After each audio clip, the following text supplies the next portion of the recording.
Yeah. Off your ass and on your feet. This ain't no time to beat your meat. It is time for Outlaw Radio. Outlaw Radio live on a Monday evening. Welcome to the show. My name is Kevin Barnes. I am the militant with a microphone, the mouthpiece of the movement, aka the Negro Whisperer, also known in some circles as the world-class smartass. Welcome. We weren't on last Wednesday, so most definitely I missed you all, missed my microphone. But we're here tonight, so we're going to fire it up, right? We'll fire up the information and get high off the revolution, okay? So this is what we do on Mondays and Wednesdays at 7:30 p.m. Central Standard Time. Normally, but like I said, I wasn't here last Wednesday, but we are here tonight, and we should be here this Wednesday. I'm sure the Outlaw family will come along as we move into the show. But welcome aboard, man. I hope everybody's doing well. I hope you had a great weekend. Hope you are striving and surviving. Hope you're feeling empowered. I hope everything's going your way. This is what we define as a foundational Black American platform. People ask me all the time, what does that mean? What is a foundational Black American platform?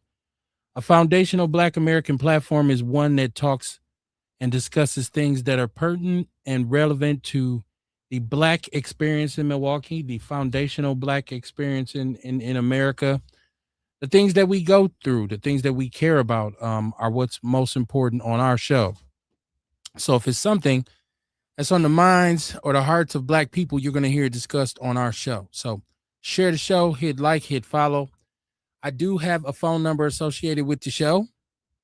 That phone number is 262-202-5131. That's 262-202-5131. I do also have a chat room that's always very active. If you watched the show in the past, you are fully aware of how active our chat room gets. So, welcome to the show. Like I said so many times before, I'm very happy to be here again. We have a lot to discuss tonight, so we'll get down to it. First and foremost, let me welcome my co-host, who seems like he's in traffic. Got the fact checker, Mr. Ian C. Jordan. What up, Ian? What's going on? Man, nothing much, man. I want to say thank you, man. You came out Friday to support that crazy stuff I was doing. Thank you. Yeah. I wanted to, a lot of people were telling me, a lot of the Outlaw family were telling me, that they listened to the show and they were telling me I should come on and check it out. So just try to come in and pitch a little support, man. You know how that is. You have a very interesting format. But anytime you talk about things that are related to Black people, things get very interesting. So shout out to you. And shout out to the rest of the Outlaw family for coming out, showing their support, man. That's dope that they would support you on here, embrace you on here, and then come to your platform on Fridays. And what time is it on? What time does it start on Fridays? Fridays we do 8:30 Central Standard Time to give everybody a chance to get to where they got to get to. And I always say, I do it for a lot of the same reasons you do it, man, because we just trying to educate people on certain things that they might not know that we've experienced, and then people watch, they put stuff in the comments and educate me personally on things that I don't know. So that's what we're doing. But this week we won't be on because we're covering the Bam Rodriguez and Vargas fight. We'll be there. I'm going to take a lot of pictures. I'm going to try to get a couple interviews. We have a guy actually fighting on the card. So his name is Filip Stankovic. He's a kickboxing champion out of Serbia. But we will be in Glendale watching it, so I'll be filming it. I'll be with a couple fighters. It'll be fun, man. Definitely. Did you say his name was Filip Stankovic? Stankovic, yeah, man. I say it wrong, bro. They be making fun of me. I thought you said Stankovic. No, I didn't say Stankovic. I didn't say no, man. I was like, no, I ain't trying. That's on me. That's on me. Beat up. He a world champion kickboxer. Okay. Yeah, man. So you watching the Knicks tonight? I have not watched any NBA playoffs, and I'm a homer, man. If the Bucks ain't in it, I don't want to see it. It's just like the NFL. If the Packers ain't playing, I don't want to see it. But it looks like the Knicks is on a historical run. Like they haven't lost in the playoffs yet. So it's gonna be interesting to see how this ends up. I just know they finna lose tonight. if the Knicks win the title, you will never be able to shut people from New York up. Like for the next 2 years, all you'll hear is Nick this, Nick that, Nick this, Nick that. It's already started. This is Nick mania. Nick fans remind me of Bear fans. So, they can be extremely annoying, just in terms of how much they actually love and praise and worship their bro. team. So, They gonna but no, lose the I'm next 4 games, KB. the next four. You know why? Because Trump. They gonna lose 4 straight. Trump gonna be there tonight, and that's gonna be the start of their bad luck. Oh wow. Okay. Okay. Well, he Yeah, just left Wisconsin, so I don't yeah. know. He's gonna be there tonight. I Yeah, wanted to man. It's start gonna off be like bad luck, dog. The bad next. I don't know. We'll see. We'll see. I'm just ready for basketball season to be over. I'm ready for NFL fall camp to start. I just want football to come back. Yeah, I don't care about no sports right now. I don't really care. I just want football to come back. Um, but it's very interesting just to it's start coming. our show off tonight because I always say when we have our discussions on the show about what's going on in America and how foundational Black Americans are treated sometimes in this country. I always say that the challenge is placed squarely on our shoulders because the question is always, with all of the things that we can quote and all of the historical episodes that we can like discuss and reconnect with, the question has always been then and it's always now is, what are you going to do as a Black person? What are you going to do? Okay. What you gonna do about it? Yeah, we did it. What you gonna do about it? Okay. Now we look at what had just happened in North Carolina, in which Yep. a young brother was killed um, by a Asian merchant, and he was found not guilty. Now the details of the case Wow. were crazy um, because his name is Rick Chow, right? This is in South Carolina. That's why I always tell people, Yep. stop telling me where to move and where to live and how much better everything else is, because the same bullshit happens everywhere, right? I mean, it's the same thing everywhere. So I want people to stop acting like when they go somewhere and have a streak of good luck that this is the new Black Nirvana. The bullshit is knee deep for Black people no matter where we go. So stop Ah, fronting, okay? Now they went to trial, and I guess this young man was accused of stealing yes. some bottled water. He two bottled waters, and he ran out the store, and he was pursued by Rick Chow and his son. Okay, I guess 130 yards they chased him from the store. In the midst of the chase, he fell, and they saw that he had a gun. And so he ended up shot in his back. Now Rick Chow, even though they chased him down, they chased him out the store, was found innocent of murder. Right, cleared on the murder charges. Now there was some talk amongst the Black people in South Carolina where they're at, and all over the place, is saying we are always being mistreated by Asian merchants in our community, as well as Iranian, Arab merchants. We go into their businesses, they treat us like trash. We've had so many instances here in Milwaukee where, women have gone into beauty shops, beauty supply stores, and been attacked by Asians, and even situations where some Arabs, we've had a lot of tension with the Arab store owners. And so, of course, the conversation goes to let's boycott. And this where everything gets funky at, because and I don't know who this Asian guy was. I don't know if he has a platform. I don't know what he represents. I haven't been able to find his name. But did he come on social media and give Black America a reality check and a smack in the face when he started to discuss the fact that he wished, and they as a community wished, Black people would boycott them? And he was basically saying that Black people can't survive without the Asian businesses in the community. He started to talk about all of the things and all of the businesses that they operate, from food to hair to electronics to I even heard him talking about Jordans, talking about how they manufacture the Jordans overseas in Asia. And so his thing basically was, I dare you all. We wish you would boycott us. You wouldn't be able to survive without us, which I thought was very, very interesting because once again, here's another group of people who come into our communities, take advantage of us economically, um, make a pretty good living off our people. It goes to that disposable income that we are so wasteful with, and we spend. Nobody spends like the black community when it comes to businesses in the community. So here's another group of people saying, okay, what you gonna do about it? My mind instantly, because I'm old, instantly goes back to Latasha Harlins back in Los Angeles back in the 90s, who was, I believe, a 14-year-old girl who was in a Korean store, and she was either accused of stealing a juice or was trying to steal a bottle of juice and was shot in the head and murdered by the Korean store owner. Ice Cube made a song about it, Little Korea. It's very controversial. And it was it's part of why the LA riots went the way they went. The Rodney King situation, where you've seen a lot of Asian grocers and store owners get their properties destroyed, get their businesses destroyed because of their treatment of the black people in the community. So once again, I say to my people, how much is too much? Um, when will we put our money where our mouths is, so to speak? No pun intended. Let's boycott them. I don't need to eat Chinese food.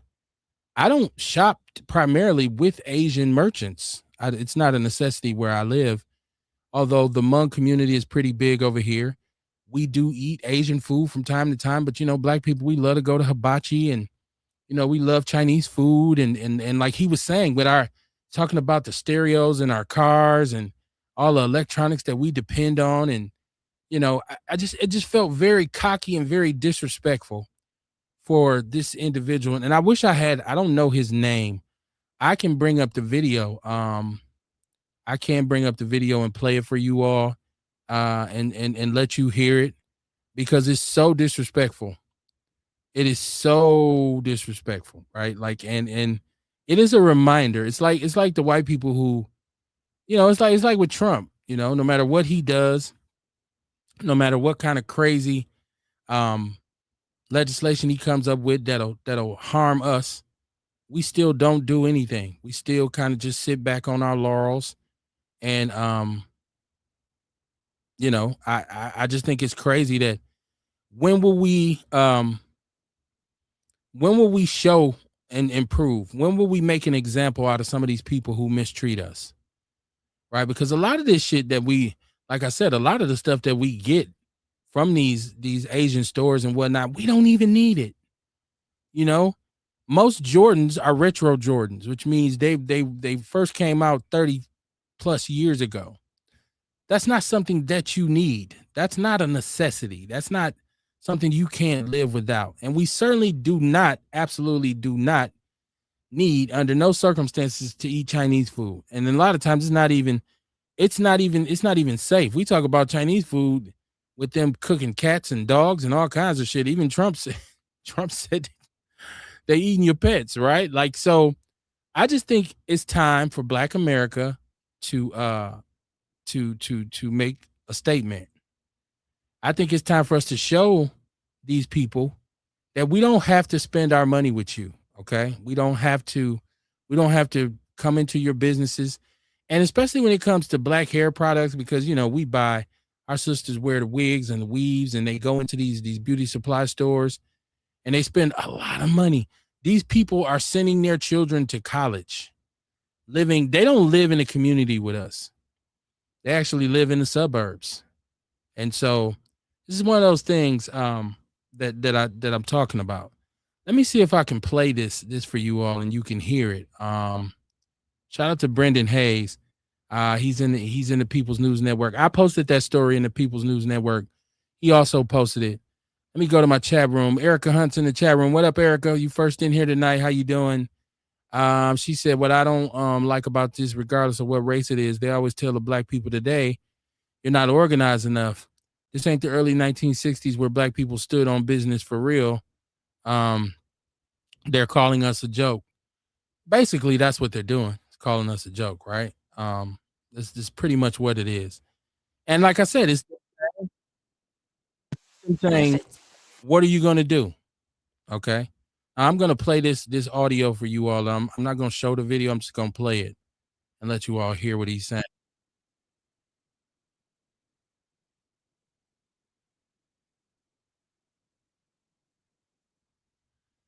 This is off of YouTube. Like I said, Brendan posted this in the People's News Network. So let me see.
So if you hear that video, you hear the cockiness, you hear the arrogance in his voice. Um, um, she said, if you play it, we can't hear it. Could you if let me know if you all could not hear that video, I'll bring it back. I'll bring it back. But the cockiness that he showed, it was just very offensive. Okay. She said I was the only one who heard it. Okay. Well, if y'all I'll play it back. I'll play it back. But I just the cockiness, the mere cockiness that he showed for me was just crazy. I don't and I'm one of those people where, like I say, I'm not racially sensitive. I am one though who feels like there should never ever ever be a situation where um we have to take disrespect from someone, and especially someone who's supposedly a guest in our community. Um and I just feel like it is time to make a statement for these people, for people who feel like that they can treat us this way and still have us, come into their businesses and patronize them and welcome them. Now, keep in mind, Asian people have also been given reparations. They've also been given reparations for being placed in internment camps. So this is one of those things and I want to know how y'all feel, Outlaw Radio. I want to know how y'all feel about what's going on. I don't feel like we should be as open and as welcoming to some of these situations as we are. Um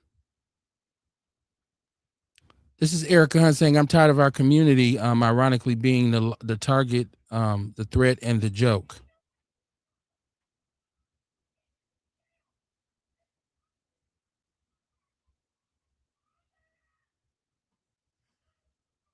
I agree as well. I feel like we as a group in America, and we're American. Like let's be honest about this. We are Americans. Like we're true Americans. Like we are a product of this country. This country made us. It gave us our identity. Okay. So under no circumstances should we ever have to tolerate disrespect in our community. Okay. So But once again, nobody else is going to do this. Nobody else is going to come. Nobody else is going to come and make a statement to these people like we can. We need to stop patronizing them. Point blank, period. We need to just stop. It is a complete tragedy that we at this point, after all we've been through in this country, have to listen to an Asian man shake his finger at us and say, "Yeah, we want you to boycott us," because our dependency on electronics and things that are manufactured in Asia is not on us. That is on our government and their trade and their global economy. But when it comes to them opening shops in our community, we definitely have control over whether or not we choose to shop with them. Okay. And this is something that must be done about this. Erica Hunt said it's an Asian woman who did the same thing about how the black community couldn't survive without the Asian community. How are we dependent on them all of a sudden? How are we dependent on them? I don't understand how this is even plausible. This right here makes no sense to me. Okay. And so it's one of those situations where um I want us to make a statement. I want black people to say, okay, that's how you feel. Is that how you feel? We're going to show you better than we can tell you. I just feel like the time is now. I feel like it is time for us to get up off our asses and stop being lazy. And I ain't even talking about them big protests or big march or nothing like that. I'm saying collectively not spending money with them. That's what I'm saying. That's exactly what I'm talking about. You don't got to make a whole bunch of noise about it. Just don't go. Just don't spend the money with them. Just don't go to their stores. Don't go to their restaurants. Because when I go in their businesses and I look around, who do I see? I see us. That's all I see. Erica said we should start by sending the health department in all of the salons and restaurants that have health violations. That's one start. Now we're talking. Sharita Shaw said I just saw a video where a store had signs up were mocking black people and put the signs up quoting Minister to Society saying pay up and buy. She said Sarita, she said the real statement is to hit their pockets. I agree. I totally agree. And I think that a statement has to be made. I can't say that enough times.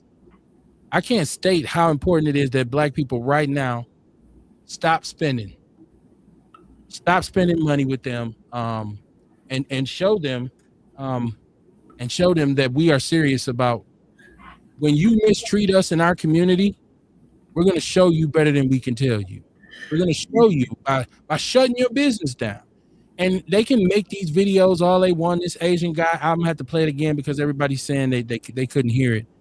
I'll play it again. I just had to pull it up.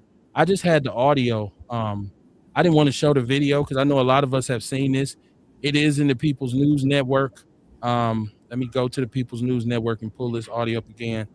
Once again, shout out to Brendan Hughes who shared it in the People's News Network. And if you ain't a member of the People's News Network, you need to get there ASAP and support the group. But Ian, did you see this? Did you see this Asian? Did you hear the comments this Asian guy made? Basically made a statement to Black America about saying let's boycott the Asian businesses because of what happened in South Carolina. Yeah, you know what? I saw one, but there's another one, and I'm gonna put it in the People's News Network, bro. This Asian woman was snapping. She was like, "You and your niggerism, y'all need to raise your kids better." It was so egregious that I'm like, that's how, I hate to say this, y'all, no disrespect, but that's how they feel. In the words of Ice Cube, I keep hearing it in my head. Here's what they think about you. And I ain't even like the phone overheated in the car or whatever. Just jumping in right now, bro. Exactly. I didn't even have to hear you to know what you said. Dude, we have black nail technicians, black people that do. If that's what you like, we got people that can do it for you.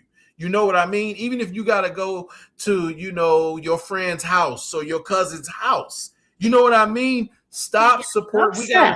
Because black people. Go ahead. I'm sorry. No, I want to play this audio. I want to play the audio. Oh, I thought somebody was on the phone line. Yeah, so it's kind of like, man, like, when are we going to just catch some of these hints that God keeps sending us? We have the ultimate freaking bargaining chip. We have all the buying power. We buy everything. Stop supporting these people. That was my rant. Okay. And they were boycotting Asian businesses. Here's a part of that video. And instead of responding with dialogue or even disagreement, it jumped straight to disrespect, claiming Black people can't live without Asians. And that's when Black people called the roll on him. I'm going to play his video just to remind you of what he said. I love when the Black community says, let's boycott Asian businesses. Please do. We'll get rid of the Chinese takeout, the dry cleaners, the laundromats. Let's get rid of the liquor stores as well. Get rid of the Jordans you guys wear, the Nikes you wear, the shower caps, the Hondas, the Hyundais, all your car electricians, the electronics in your house, the Sony, the TV system, your sound system, the microphones that you guys use to rap and speak about awareness for the Black culture and the hip hop culture. Where do you think that's made in? That's made all in Asia. And here's another thing for you guys. You guys want us to leave the neighborhood so bad? Oh, Asian people are in our neighborhoods? We're in white neighborhoods. We have our own Chinatown. We have our own Koreatown. You think we really need you guys to benefit off and make money? A lot of us do go to college as well. You're being outworked by immigrants who barely speak English. And you're not embarrassed? Go to the bank, start your own businesses, and deal with your own people. I want to see your own women get on their hands and knees and do pedicures and manicures and deal with nasty-ass attitudes, okay? Please, boycott Asian business. I'm all for it. So this was a serious... So there's a couple things to what he said. First of all, I think he got boycott Asian businesses a little confused. He started to talk about where things are manufactured at, such as cars and electronics. That's not the same as a hair salon. That's not the same as a restaurant. No. Or pedicures and manicures and stuff like that. That's totally different. That's totally different. But some of the stuff he said about, well, we want you, the microphones that you use and all this, like, that stuff is not manufactured in America. So those aren't technically Asian businesses. Those are global companies. That's global industry. Okay. Yes. And I don't know how many Black people are clamoring to drive Hyundais anyways, because I don't know why he brought that up, and Hondas and all this kind of stuff. But his tone was very, very cocky, very, very cocky. And it was almost like a dare. Once again, I talk to my people, so I'm not really worried about, what this fool said or what he was talking about. I'm more concerned about my people. And I'm saying to Black people, now is a greater time than there's ever been to show and prove. When someone wants to step to us and say, what you gonna do? What you gonna do? Yeah, we did it. What you gonna do about it? Let's show them what we can do. Yep. You think we need you to survive? You need our money. He should be checked by Asian business owners saying, what the hell are you doing? Because a lot of these hair and beauty shops, they're not connected to global industries. No, they're just businesses. And they do need the Black people to come into their businesses and spend money. These restaurants, they need us to spend money with them. Hey, I was going to say, KB, I'll expand on that. What they'll do too, like with some of their products, and I know this because I have a friend and she put me up on this. She's Hmong. She said what they'll do at these Asian shops, bro, they'll sell the products that they get wholesale to us, and then they'll sell them for a higher price. But the Asian store around the corner, they'll give it to them almost at cost. That's where they are. That's what they think about. Not all of them, obviously, but that's what a lot of them think about us. And that's a problem, dog. Exactly what dude was saying. Take him up on that.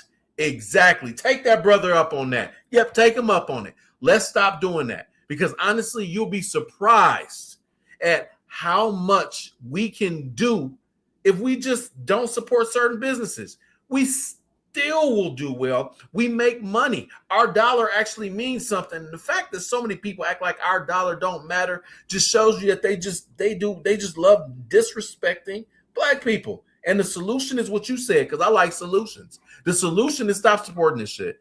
It's a ton, and I'm gonna put it on my page. It's a ton of businesses that are Black that even are through Amazon that you can just put in Black hair care products or Black products. Go to Amazon, they'll ship it to your freaking house. It's Black companies that do that sell through Amazon. For real. These people they don't like us. They don't. You know what I'm saying? I mean, some of the men, a lot of the men like our women, but you know what I'm saying? For the most part, they don't like us. So let's stop giving our money to people that don't like us. Like you said, KB, with the cars and stuff. Yeah, of course, you know, whatever. That's global stuff. He can talk that. That just shows how dumb he actually is. But far as in regard to if you stay on 28th and Meineke, don't go to that nail salon on 37th in freaking North. Don't go there anymore. Stop supporting their business. That's all. Well, in the words of Chuck D, is just shut them down, point blank and simple. Shut them down. Like we have to make a statement. This is with the whole Trump thing and what's going on in our country right now. Yep. We have to, but black people, we are marginalized right now. We have to make a statement. And that statement is for us to become way, way, way, way, way more self-contained. Okay. And stop being willing to share our bounty with everybody else. Because believe it or not, Asians, you're guests in our community. You come into our community with your businesses. What you're saying is, please shop with me. And if I don't shop with you, your business closes and you don't make money. That's the point blank part of business that you have to understand. So I just think it's time for us to start considering how we're treated and reacting accordingly. And it's not even just Asian businesses. I'm saying any business. Yes. Any group that's in our community that's counterproductive to the community or not a part of trying to empower the community, we need to get rid of them. We need to shut them down. We need to not shop with them. We don't have to bust their windows out. We don't have to burn their store down. No. All we got to stop doing is going in there. Because if those doors don't swing open and shut and those cash registers ain't ringing, the bills ain't being paid, and then you'll learn what it's really like to be treated as a third-class citizen because your ass will be broke. Kerry Walker Jones said just because it says made in China don't mean China invented it. She said, I don't wear that shit anyways. A lot of sisters don't. Dion's in the chat room. He said, I've been saying fuck everybody. Okay. Erica was just telling me she could hear the audio that time. Yeah, that was good. Earl Henning said, what to do? My brothers and sisters love us. What up, Earl? How you doing, man? Kerry Walker says, yeah, they do need us, and we shouldn't buy that shit. Yes, I agree with you. I totally agree with you, Kerry. And listen, I eat as much Chinese food as the next man, but I don't have to. It's not even my favorite kind of food. No, not at all. Now, if Mexicans come out and say some shit, then I'm be in trouble because I love pico de gallo. So I'm gonna be mad as hell. I'm like, man, chill out. We can get along, motherfuckers. Right. But I'm just saying, like, we Asians, come on, man, come on. Erica said too many people are indulging in the daily sin of vanity. Okay. Yeah. This is Kerry Walker Jones. She said that's what we get because when the white folks were trying to demonize them and kill them off, black people stepped in to protect their raggedy asses. Well, this is another excuse of why we shouldn't be really willing and able every time somebody else has an issue to jump up and jump to their defense. Because like you said, Ian, to quote Ice Cube, here's what they think about you. This is what they think about you. Sharita said, because that's all they need. That's all they sell us is black hair products and food, right? Yes. and cheap ass electronics. More often than not, the electronics you get from them on this level are the cheapest of the cheap. You get them, you buy them because they're cheap, right? They're not the premium electronics. She said Amazon will do it if you go to Prime. Sometimes it's delivered in 3 hours. Yes, it is, Sharita. Good point. Kerry Walker Jones said, ain't nobody mad at the boycott, but these no edges having low rent bitches scared to be themselves. I don't, you know what? If that's your aesthetic, if you depend on the weave and the edges and the that's cool. You know, most of the time, the shit's not attractive, anyways. You know, from a black man to sisters, like brothers ain't really into a lot of that fake ass shit, anyways. So you can stop handing your money over to these Asians, right? Like, shut this shit down right now. Like, it ain't even no question about what should be done about this. This is a no-brainer. Shut this shit down. I don't encourage any violence or anything or damaging their property. I'm saying don't spend any money with them. Don't spend any money. They come into our communities. They open businesses, and this is true for most of these foreigners. I'm gonna call them foreigners, not immigrants. Most of the time they come into our communities, they don't hire any of us anyways. Never. They don't do anything in terms of investment in the neighborhood. They come and they sell their dog or cat fried rice or whatever the shit is, and sell us expired meat and bad unhealthy food and shit like that. Yeah. And then they get back to the suburbs and they send their kids to UWM and Marquette, right? Erica Hunt said, "I'll teach you how to make pico de gallo." Oh, I'm cool on that. I was joking. Well, my wife can make pico de gallo, and if not, Google is your friend. I will get on that shit and YouTube as well. It ain't that hard. No. Kerry Walker said, "Busing and burning only puts money in their pockets and raise insurance rates for the consumer." Yes, you're right. You're right. That's why I said we ain't got to do anything to them physically. All you got to do is stop going in their businesses. But that is the hardest thing for us to do, and that's very troubling for me, is when something like this happens, we should be able to circle the wagons quickly and say, yo, here's the move. Nobody's shopping with the Asians. Nobody's shopping with them, you know? And that should be law until we hear anything further. But you're still going to have people going into those stores, spending money, buying this expensive fake ass hair and all this shit, talking about, I got to get my hair done. Like, so you care more about a fake ass strand of hair and who heaven knows where it comes from than you do about how we're treated in this country. And there's plenty of black women that sell that shit too. It's funny you say that, because how many white people gonna come into the hood, KB, to get their nails done because they got that shit where they live? They ain't got to do it. They'll go out of business tomorrow, bro. Yep. Ewok said, "Walks World, what up, Ernest? How you doing out there?" What up? Erica Hunt said, "I'm not defending him. However, this is really hate versus love, because there was Asian people who said that man should have gotten time in jail and straight up called him a murderer." Yeah, well, unfortunately, because of their boy, Buckaroo Banzai, whatever the fuck his name is, he made it a bad look for all of them. So it's just like when one of us come out their mouth to say some dumb shit that could put all of us in a bad light, put us all in a bad situation, we call them out. And that's what they need to be doing to him, whatever his name. Yo, Young Feng Wong, you fucking up. I'm running a nail shop here. I depend on the Soul Brothers and the Soul Sisters to come in here and get their shit done. So what are you talking about? He said, please do. Please. He said, we got our own Chinatowns everywhere. We got our own. He said, we live with the whites. Well, congratulations. Malcolm X talked about that shit too. The black dude at his job to be like, yeah, I'm good. Yeah, I'm the only black person on my block. Like, fuck out of here, dog. Rita Shaw says, I had to quit going to Beauty Island years ago. The man called me a bitch. I think they're closed right now anyway. Good riddance.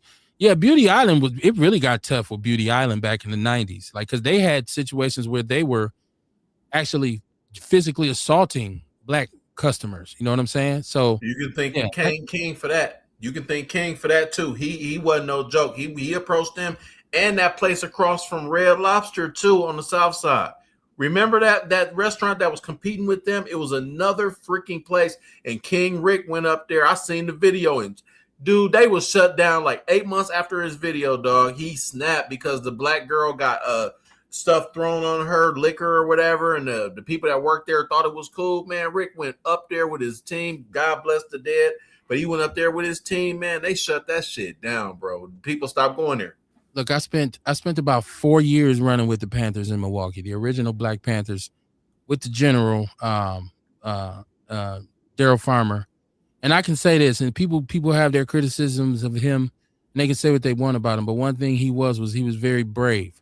Yeah. So when we would go to these places and let them know you are being shut down because of your treatment of the black community, you go back and watch a lot of those videos where he's yelling, and people say, why he always yelling and hollering at somebody? Because it was time to shut shit down. And listen, I participated. I mean, we went viral because we went into Gauss on Capitol. Yeah. After they had taken Lena's, and they were selling expired meat. And I'm talking about meat that was 2-3 months expired. Some of it's green in the package. We went and filled up probably 3 or 4 carts and took it up to the front and showed them, and they had no answers. It was one of the funniest things I've ever seen in my life, because there was a black dude who they had. He was working in there, and he was trying to basically reason with us. And I General checked the shit out of him so bad. I actually felt bad for him, because he was trying to like reason. He's like, yo, hey man, shut the fuck up before I slap the shit out of you. Yeah, enough is enough. Yeah. It was hilarious, man. Yeah, what are you talking about? Yeah, rest in peace, man. The general, hey, listen, man, Daryl Farmer, man. It's a lot of them videos where your boy's on there trying to hide his face. Like, we're down there breaking up city hall meetings, man, screaming on the common council and shit. And at the time I'm pursuing my PhD, so I'm trying to keep Cardinal Stritch off my ass because I don't want to go in class. I already had enough problems anyways out there with some white people. So, but yeah, my boys tease me for just being at City Hall. That's and funny though. You're interrupting a common council meeting, but I'm looking in the opposite direction. And it's like, dude, what the hell was you looking at? And I said to them, very honestly, I was looking at the police because those police in City Hall went from 4 officers to about 40 very quickly. I said, oh, shit. Yeah. Let's get some nightsticks. So, I was nervous. But I always rock with them. So we did a lot, man. A lot of people talk, but they don't put in the work like we were doing when I was running with the original Black Panthers in Milwaukee, man. Shout out to everybody out there who's listening, who was down with us back in we helped a lot of people in the community. So, it was a dope thing. Erica said, absolutely. They do care more about how they're in love with the aesthetics of shit than how people treat us. She said, Gary Walker Jones said Black owned on 76 below Fond du Lac next to the child care building. Okay, that's a Black-owned beauty. There's a Black-owned beauty supply store. Yes, it sure is. Exactly. Erica Hunt said, I'm big on shutting shit down. I remember when the washing machine man had sold me a refrigerator and took 3 days off of work and sat outside of business letting people know who was looking for a refrigerator or appliances not to shop with them. And that man gave me all my money back to get off the street. To get off the street. I was out there, me and my pew-pew.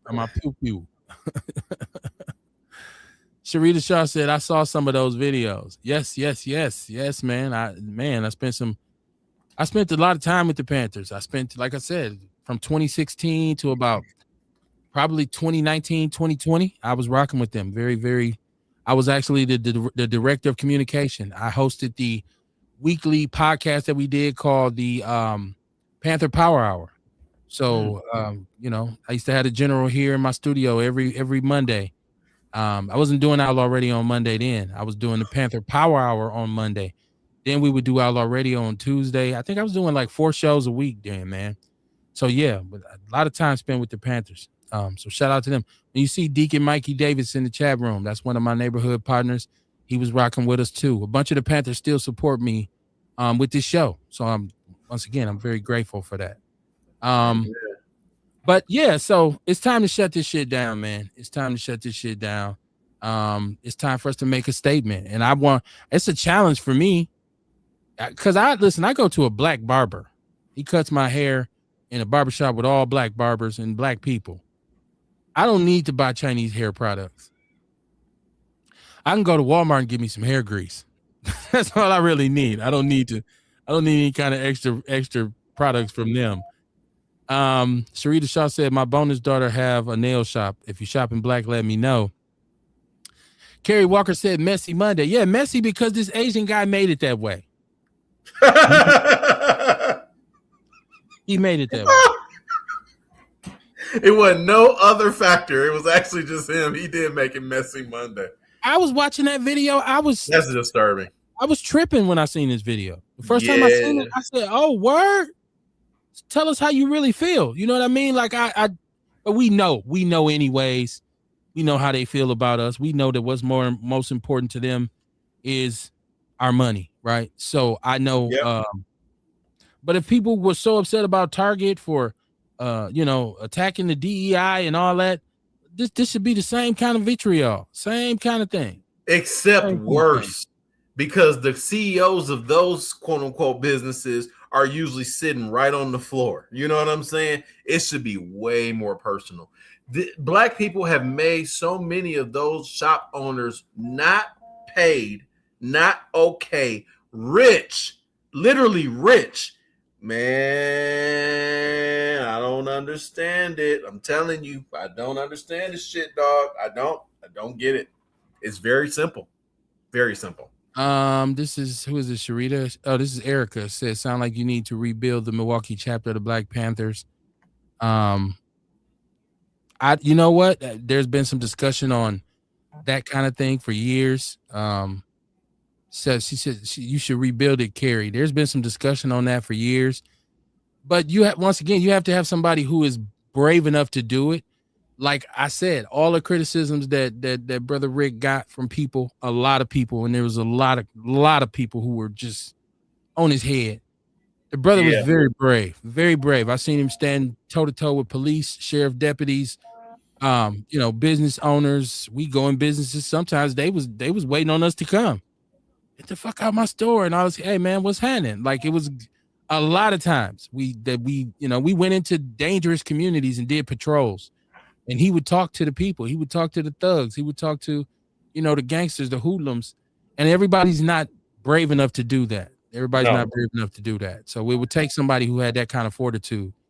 Of course, he was trained by the commander, Mike McGee Sr. So that's why we were the original Black Panthers, because it was an extension of the Panther militia from the 90s. So a lot of people missed that. So they were questioning the validity of, and also they didn't know about the history of Mike McGee Sr.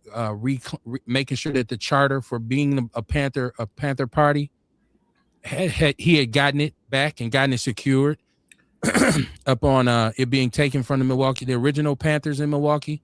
They lost their charter. Mike McGee got it back, and then that's why he was able to do the Panther militia. But if you weren't around in those days, you don't remember it. And said, man, we supposed to be boycotting Walmart too. And Sharita Shaw said, and Target, honestly, she said, I failed miserably.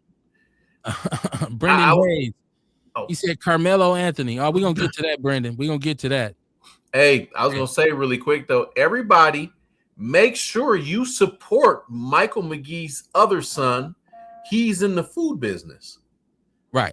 Yeah, right. That and apparently just high quality products. He's in supermarkets because you know how people come up on your Facebook feed, and he actually did, because I follow his, I was just looking at some videos about his dad and everything, because he was just a brilliant man.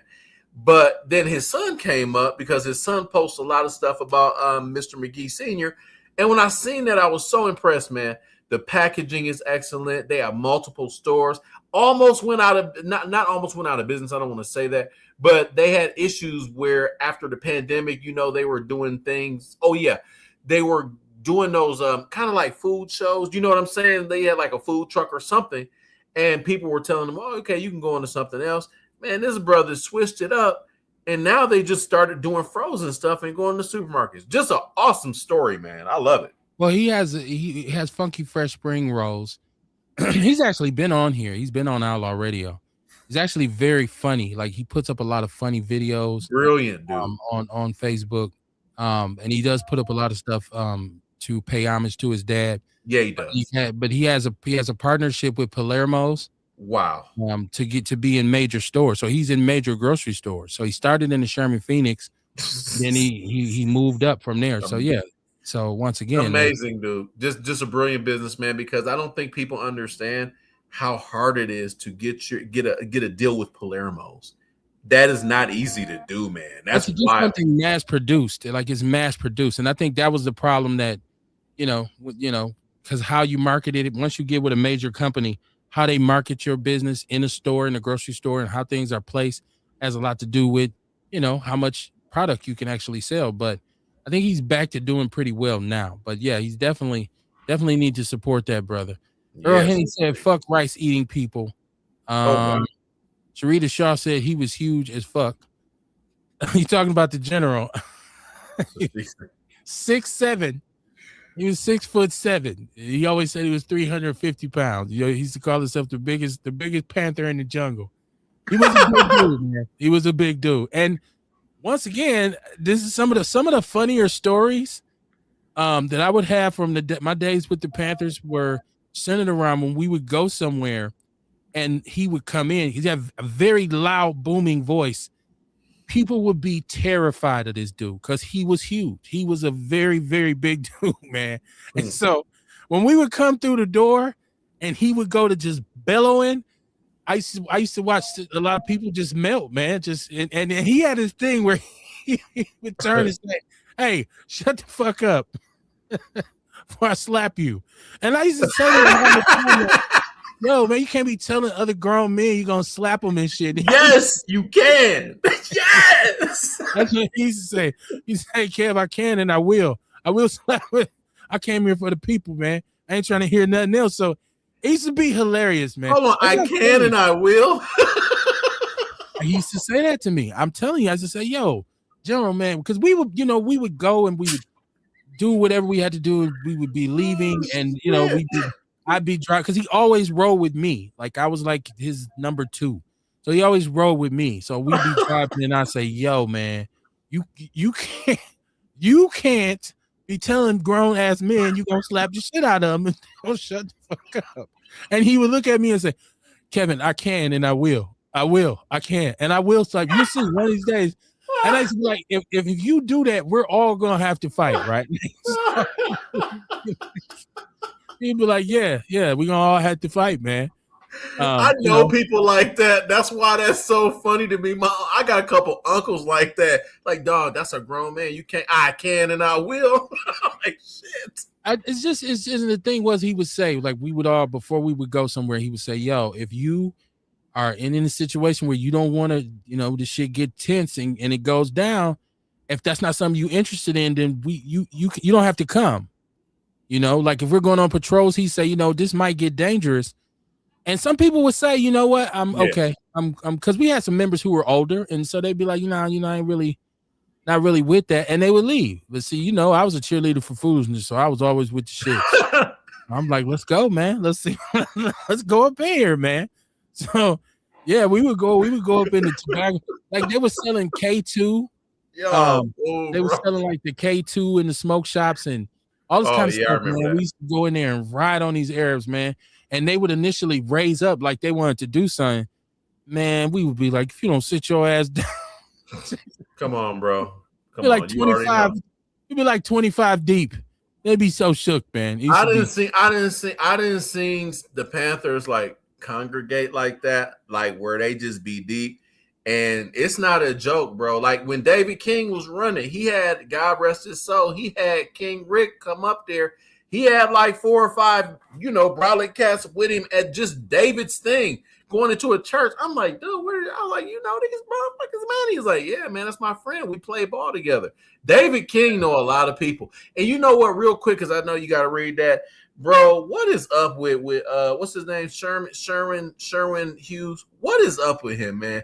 Because I've asked him before why he hate David so much. He hates David King. Like, hates him. Just he hate him. He told me that he hated him. I don't know. I've never watched. I don't know because I've never watched his show, so I don't know. No. I had a conversation with him in the past, like a few years ago. KB, I'm like, man, you don't want to support the brother for trying to do something. He's like, he's not a viable candidate. He's not a serious candidate. He's wasting everybody's damn time. This is off the air. I'm like, bro, man. I was like, you can say what you want. And the reason I brought it up, I was reading a post. And it was a couple of people in there. Was like, bro, David King he's a smart dude. You should at least pay attention to him. He was like, nah, fuck that. He said, forget that. But yeah, damn. I don't know him. I've never had a conversation with him. I've never met him. I've never watched his show, so I don't know. I don't know what he. Yeah, man. I was like, damn, what's wrong with dude, man? But back to my chat room, Erica Hunt said, Brendan Hayes. She said, yeah, what's happening to Carmelo Anthony is a shame too. It's a very strong self-defense case that. Then white boys targeted him and plotting against him. Yeah, Carmelo Anthony was going to get right to that. I want to finish. They was going to fuck him up, KB. That was their plan. I want to get back to the chat room. I want to make sure I had everybody in there before I moved on, because I was so riled up about young Fong Kwang, whatever the fuck his name was, talking shit. You done gave him 4 different names, right? Young Fong Kwang, whatever the fuck his name is. Sharita Shaw said Truman. Yes, Truman McGee. That's his name. And shout out to Mike McGee Jr., man, who's one of my friends, one of my partners, man. I actually when I used to teach for MPS, he and Mark Briggs were working Gear Up. He was Gear Up. And that's when I got to know Mike McGee Jr. before he became an alderman. And so he's one of my close acquaintances as well. So shout out to Mike wherever he is out there. I know he's out there doing something community oriented. But you're right. Truman McGee is his name. Spring, the Funky Fresh spring rolls. Yeah, that's his thing. She said spring egg roll guy. Rita Shaw said he actually have a testimony on how the deal didn't go as planned. It's a story. It's a very, very, very interesting story. And it shows his tenacity as a businessman as well, Sharita. So it's very, I would say, and he's hilarious. Watch some of his posts. Some of his shit. I'm a huge fan, man. I love his work. I love his product. I love his story. Just a very excellent guy, brilliant guy. Cute and a cool cat, man. He was on the show a couple years back, man. He was on here with myself and Kamar, and it was dope interview. He'll come back, I'm sure. I'm sure he would. All I have to do is reach out to him. Not in a second, he would. Yeah. Orlando Owens, what up, Orlando? He said, "What up, family? How you doing, man?" Sharita said his huge ass would walk in first with his comrades behind him. Shit was funny. Yeah, I'm just listen. Just so many things that when I was with the Panthers, and it would be so funny because I know I walk in the house, and if it was on the news, my wife is giving me this look like, dude, are you serious? Like, what are you? She like, what's going on? She's just be like, okay, this is what you own now. Like, you was part of the BS. I couldn't turn down the opportunity to join. Like, I was one of the first ones to sign up when they started it. I was one of the first ones. Because he and I had been just kind of going back and forth on Facebook for some of the stuff he was putting up. And as soon as I seen it, and they was like, yo, we bringing back the Panthers on the Milwaukee Black Panthers. I sent him an inbox and said, yo, where do I got to be? And I went to his house and I walked in there, and there was probably about 7 or 8 of his like OG friends that had been in the militia with him. And they just kind of went through this interviewing process. And that was that. Next thing I know, I was dressed in all black at a rally. Like, what's going on? So it was a dope time, man. It'll be in my book when I write it. Trust me. And he was an interesting dude, man. He was a very interesting dude, man. I spent a lot of time and had a lot of conversations with Daryl Farmer. Trust me. Erica Hunt is in the chat room. She said, that's the same look I got when I was marching in the streets in 2020. Yeah. I mean, well, that was my first experience with grassroots organizing. Because I was on the air doing podcasting, but I was just like tired of talking about a lot of stuff. I was working professionally in the community, always doing all kinds of different stuff, from teaching school to, working for care, being a care coordinator, working with adjudicated teenage felons, a bunch of different stuff.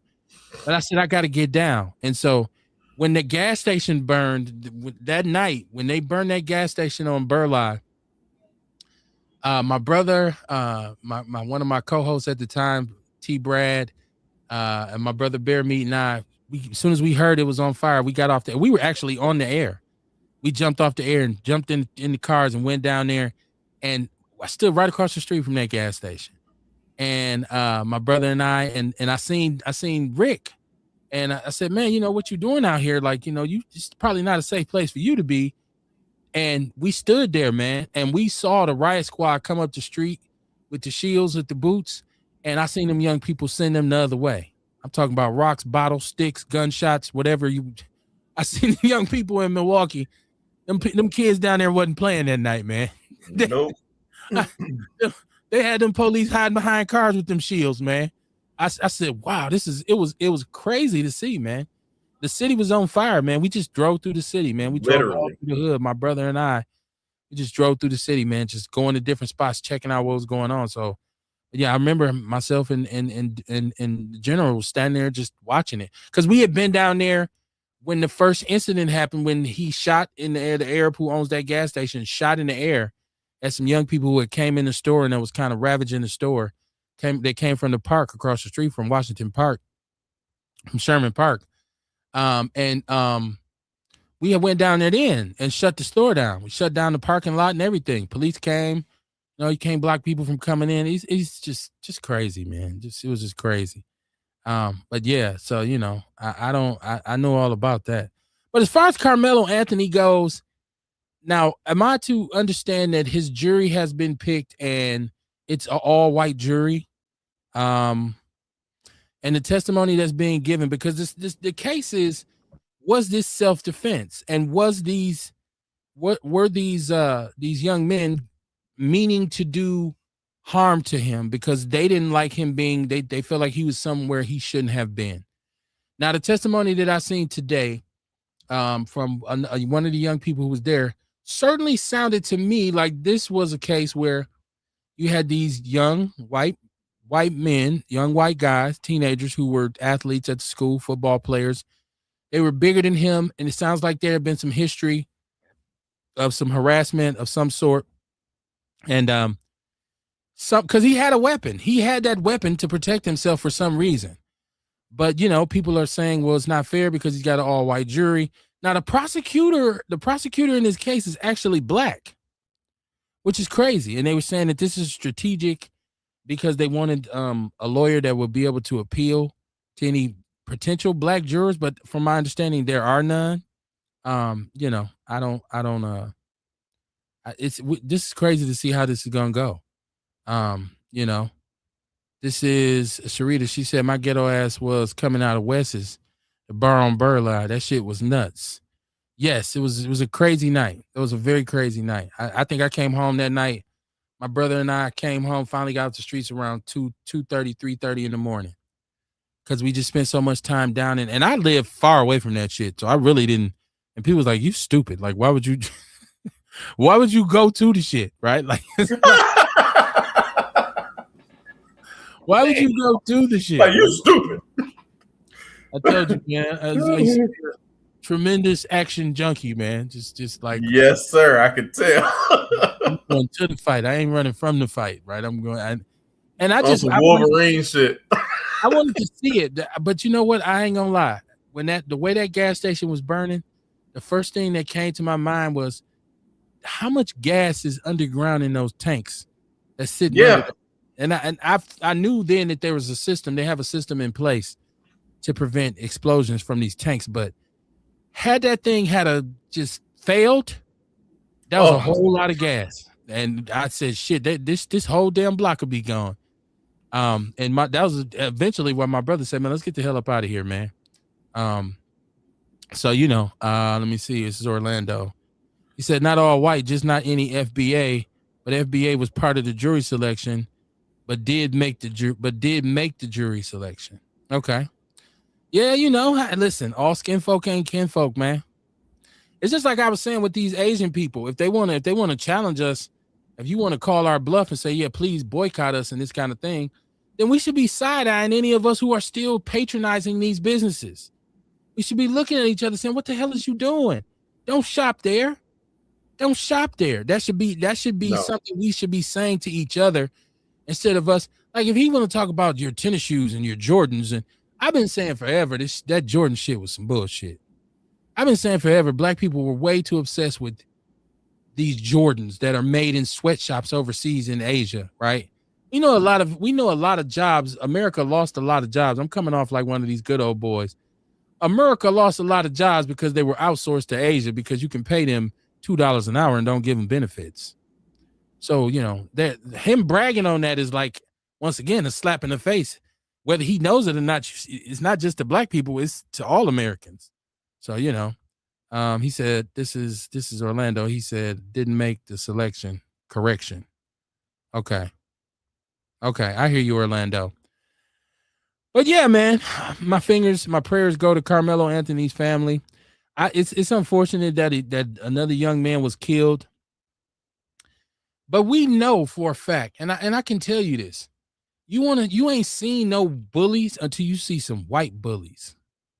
When we send our kids to these schools and we are thinking he's going to go to this school in the suburbs and it's going to be a great thing because white people's schools are better.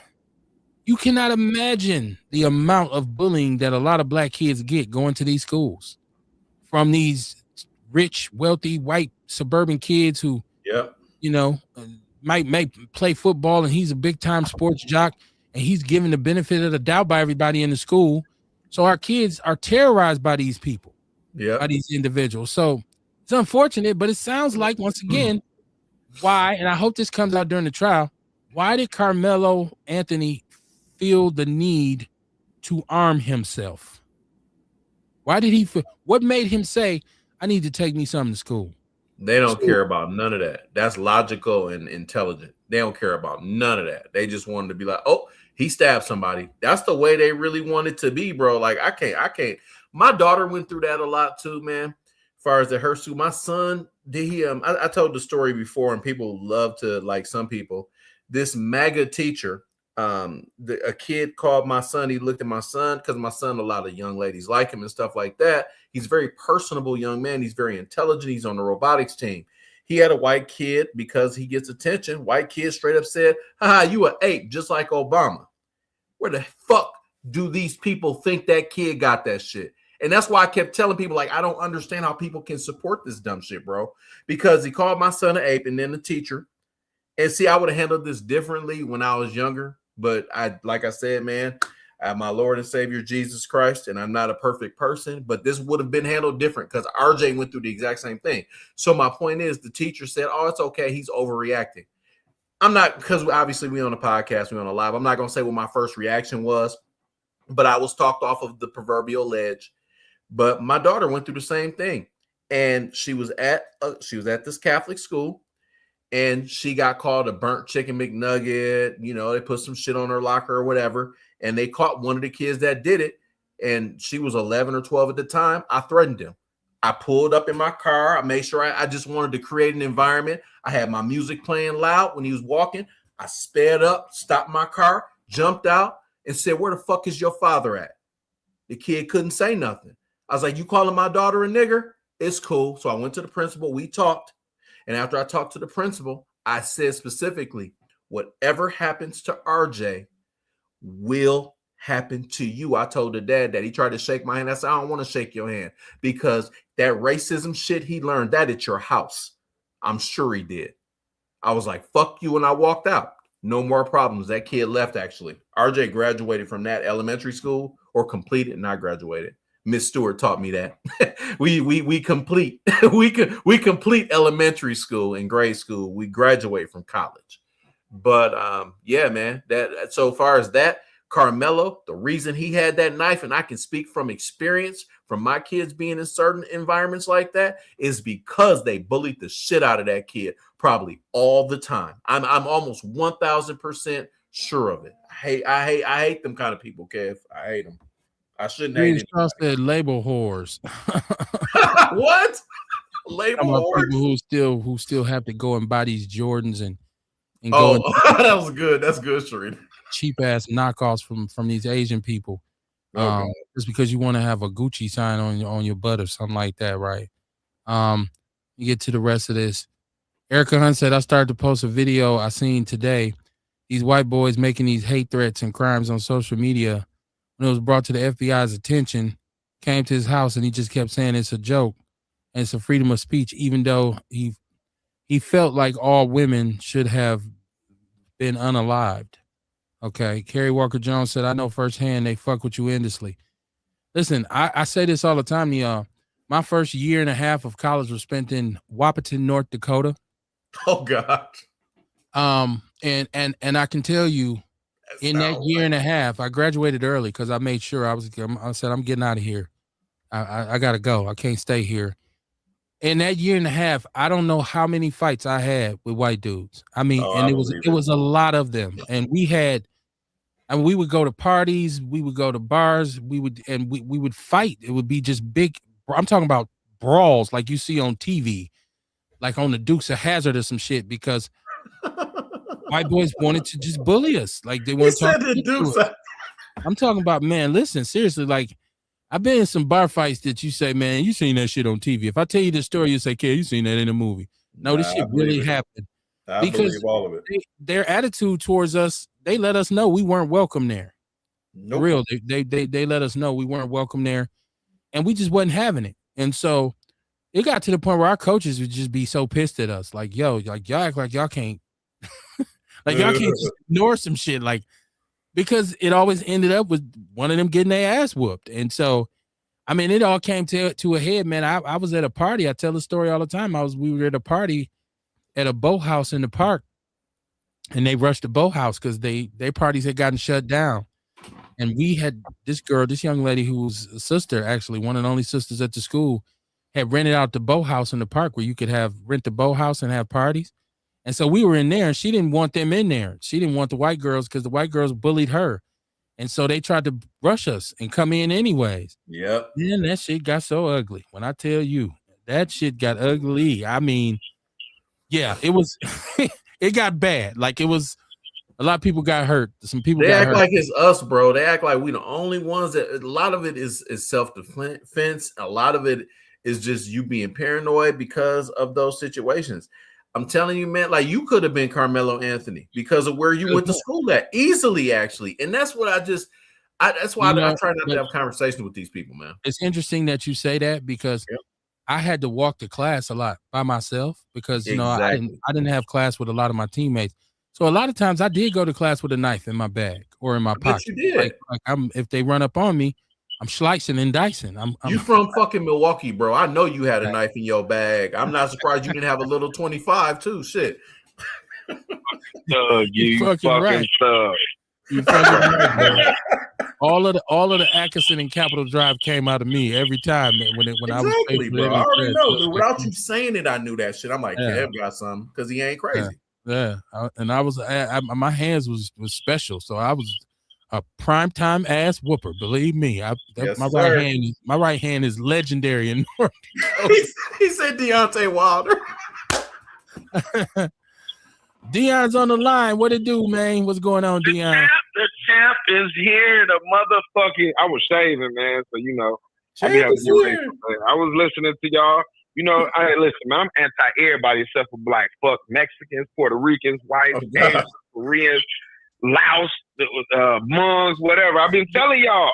I've been doing this for years. I don't fuck with no Chinese people. I don't fuck with Asians. Let me say it like that. Asians, people from Thailand, all that old weird shit. Because these motherfuckers, even Africans, Jamaicans, people from Laotia, Trinidadians, all of them.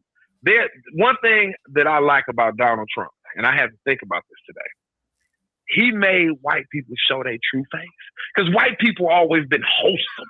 To leave it to fever moms. And, oh, God, we don't do anything. We drive 35 miles an hour, maybe a little under. You know, that's the imagery they have painted to society. That's why their standard of living has always been a standard that others want to achieve because they have indoctrinated us with making them, not everybody, but a lot of people will always think white is right.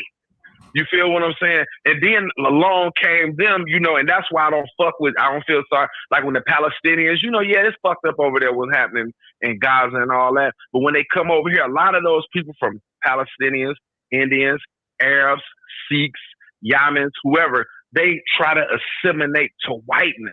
We have been ostracized out of all of them. That's why I never liked that people of color bullshit. No, it's African American or whatever the stuff you be saying or however. But we are descendants of people who were enslaved in the United States of America. You know, I don't feel no brotherhood with no Mexican. I don't feel a brotherhood with a Puerto Rican. I don't feel a brotherhood with Hmongs and Korean. No, I don't. I feel when I see, listen, man, I'm going to tell you the universal signal. I don't give a fuck where we at, especially if we're in one of them white towns.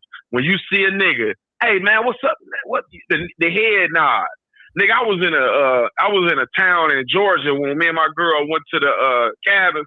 I was happy to see a black brother. It's like you would have thought we knew each other. Man, what's happening, bro? Boom, boom, boom. We shook hands like, you know what I'm saying? Because when we see someone that looks like us, we feel more comfortable. You feel now. I'm not gonna say all the time because you can see a black man with a white woman, and you know he is assimilated to whiteness, and the only reason he's accepted into that community is because he's married to that white woman. But if you weren't married to that white woman, and had those biracial kids, you would be a nigga like me. You feel what I'm saying? So everything that transpired, and that wasn't. I know you talked about the girl. I think that was last week when we was on here. We talked about the young lady. May she rest in peace. That was killed during a Rodney King. What was her name? Latanya Harding. You know, Latasha. Yeah, you know what I'm saying. It had been countless others. Even here, remember when, like you was talking about Rick, man, he rest in peace. When they had that up there, what was that? Jet Beauty, Value Beauty, whatever, right there on 35th and Fonder, and they went up in there to shut them down. You know what I'm saying?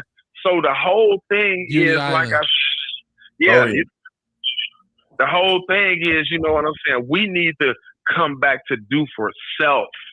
I don't know, sisters are braid hair that do your perm.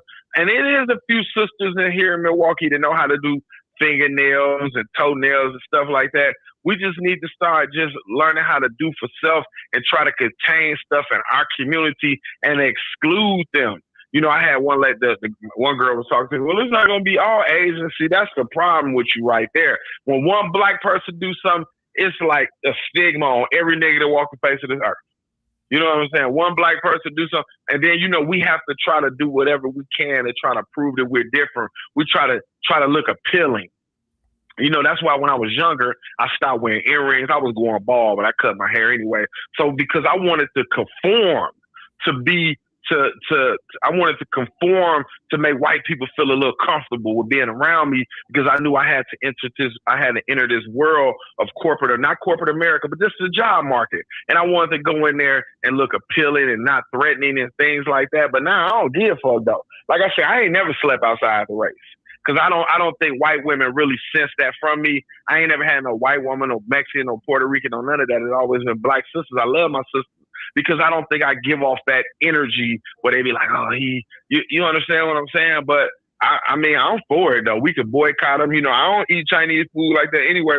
As soon as you eat that shit, it runs through you. And I don't be fucking with them Arab gas stations, because I never forget. I went to that gas station right there on Appleton and Hampton. And dude got slick with me. And I don't give a fuck if it's a new owner in that motherfucker. And that's been 5 or 6 years ago. I don't fuck with him. You know what I'm saying? And I don't care what type of place it is. You know, if they're not doing good business by my dollar, I don't even want to fuck with them, though. I'm just going to keep it real with you. I don't even want to be bothered with them. And that gas station was infamous, and I don't know if it's new owners, but there was always incidents. Yeah, did somebody get killed up there a couple years ago for stealing ice cream or something? I don't know about that. I know that I used to go there a lot, and the glass was always broken. The doors, like it was always some conflict, because that they had an owner who was he was something else. I used to hear him talk to people, even the people who worked for him, and I used to be like, yo, like what the fuck, man? Carrie Walker Jones is in the chat room. She said we had to fight them white motherfuckers at Hamilton daily. I can imagine, based on where Hamilton High School is. I went to elementary school right across the street from Hamilton. I went to Hamilton. I had no problems there. Yeah, I went to Hamilton too. I went to Bell Middle School right across the street. So that's a long, long way. That's a long way. I came up here GD crazy though. Yeah, I was in the 8th grade. I was in middle school. I wasn't even gang banging. I wasn't even on that. Yeah. Sharita Shaw said, I worry about my 5-year-old son, but the good resources are available, which is contributing to his education. He don't get it. He don't understand what black is. He thinks everyone is brown. Well, that means your job at home is complete. I mean, your mission at home is crystal clear. Like, you already know what you got to do, right? Like, you got to put that in his head. Carrie Walker Jones said, there are a lot of white men attacking black women on the internet. I'm patiently waiting for my turn. Yeah, stick around. They would jump on your ass, especially on Facebook. Rita said, we don't do germs like that no more. We don't do perms like that no more, she said. We are the culture. They watch our aesthetics. I will never appeal to their liking. She said she went to Bell Middle School as well. Did you now? Okay. I didn't know you went to Bell. I went to Bell Middle School, man. 6th to 8th grade. Culture shock. The first culture shock was I grew up on 17th and Capitol, right? Unless I was on Atkinson, rarely did I go south. I didn't have any really family who lived like down in the pits, right? Burleigh Center, Buffum, Palmer, East Side. I didn't have no family, so we never went over there, right? Or in those areas. When I went to Bell, the bus picked us up on 16th and Olive and headed south to Bell. And so we stopped in every neighborhood between there and the south side. And that's how I got that was my first experience with the hood. So that was the first culture shock where I was seeing people, little kids who were living in some of the craziest conditions. My classmates, like I vividly remember being in 6th grade and there was a young lady in my class. She was 12 years old. She already had a baby. And it was unbelievable to me. I used to bug out off of it because she had a baby and just was like, My sister got 3 kids and she's 16. It's like, what? Your sister's 16 with 3 kids? So, and the second thing was the white people, because they had culture shock because all of a sudden this is a 220 thing where all these black kids coming from the north side getting off these buses. They had been out there. That's a very secluded area for white people. Like for a long time, they didn't have to worry about black people coming way. That's the far south side. So yeah, so they would be, those little white kids used to be shocked at us too. Like, and I was in the program for the academically talented, and I vividly remember because I was, pretty standoffish. I didn't really want to. I'm getting off the bus coming from the neighborhood. Everybody on my bus is black. Everybody in the bus is in the same classes. I'm the only one you see me come in the lunchroom with my class. I'm with all these white kids, right? So I just didn't want to be in it. And my teacher was saying, you gotta open yourself up. You need to talk to the kids and be more friendly. And I never forget, I got so pissed because we got to talking about music. And at the time, Big Daddy Kane had just came out. This is how old I am, y'all. And I had bought Big Daddy Kane's first album, Long Live the Kane. And I was blown away by it, right? Like this, to me, this was the greatest thing I had ever heard in my life. So anytime you ever see me, I have my Walkman and I had my Kane playing. And I said his name because we got to talking about music and the white boys made fun of his name. It pissed me off so bad. I almost had a fight, man. Like I had to go to the office because I said Big Daddy Kane and they thought that shit was hilarious. They were talking about some Bon Jovi and all this shit. And they're like, Big Daddy Kane? Is he big? Does he walk with a cane? What do you mean, Big Daddy Kane? I got so pissed. I went to cuss some white boys out. Next thing I know, I was in the office, man. I sabotaged my success, man. I got kicked out of the program for the academically talented. Oh, that's so damn funny. My dad was so pissed at me, man. He was so mad at me. Daddy Kane. Right. They just thought it was like, why does he have a cane? Like they thought that shit was hilarious. And I'm sitting there like, yo, this shit ain't fun. Like you making fun of, so. But my father, he just was so mad at me, man. He's like, you let these white folks run you off your square. You supposed to be in there representing. You earned your way in there. You in there for a reason. I was like, man, I don't care about that shit. I want to be in the class with everybody else, man. And then when they put me in the regular classes, right, like my grades went up, and he thought it was bogus. He thought it, he was like, oh, also now you back in the class with the black kids, so your grades go up again, but you couldn't do it when you was in there with them white kids. I'm like, man, ain't nobody want to be in there, man. My pops was mad at me about that shit, though. He was pretty. That was one of the only times. I think he's more or less disappointed because he was just like, you let them run you off, but he ain't the one who had to sit in them classes every day. I was, so I wasn't really tripping on that. I was like, whatever, man. Be mad all you want. Brandon Hayes says, do for self, like the Nation of Islam. Absolutely. Absolutely. Who is this? That's Aisha, the therapist. She said, Ham House. That's my sister. Okay. Yeah. Yeah, that was too far for me. Once I got out of Bell Middle School, I'm like, I'm never coming back to this side of town again.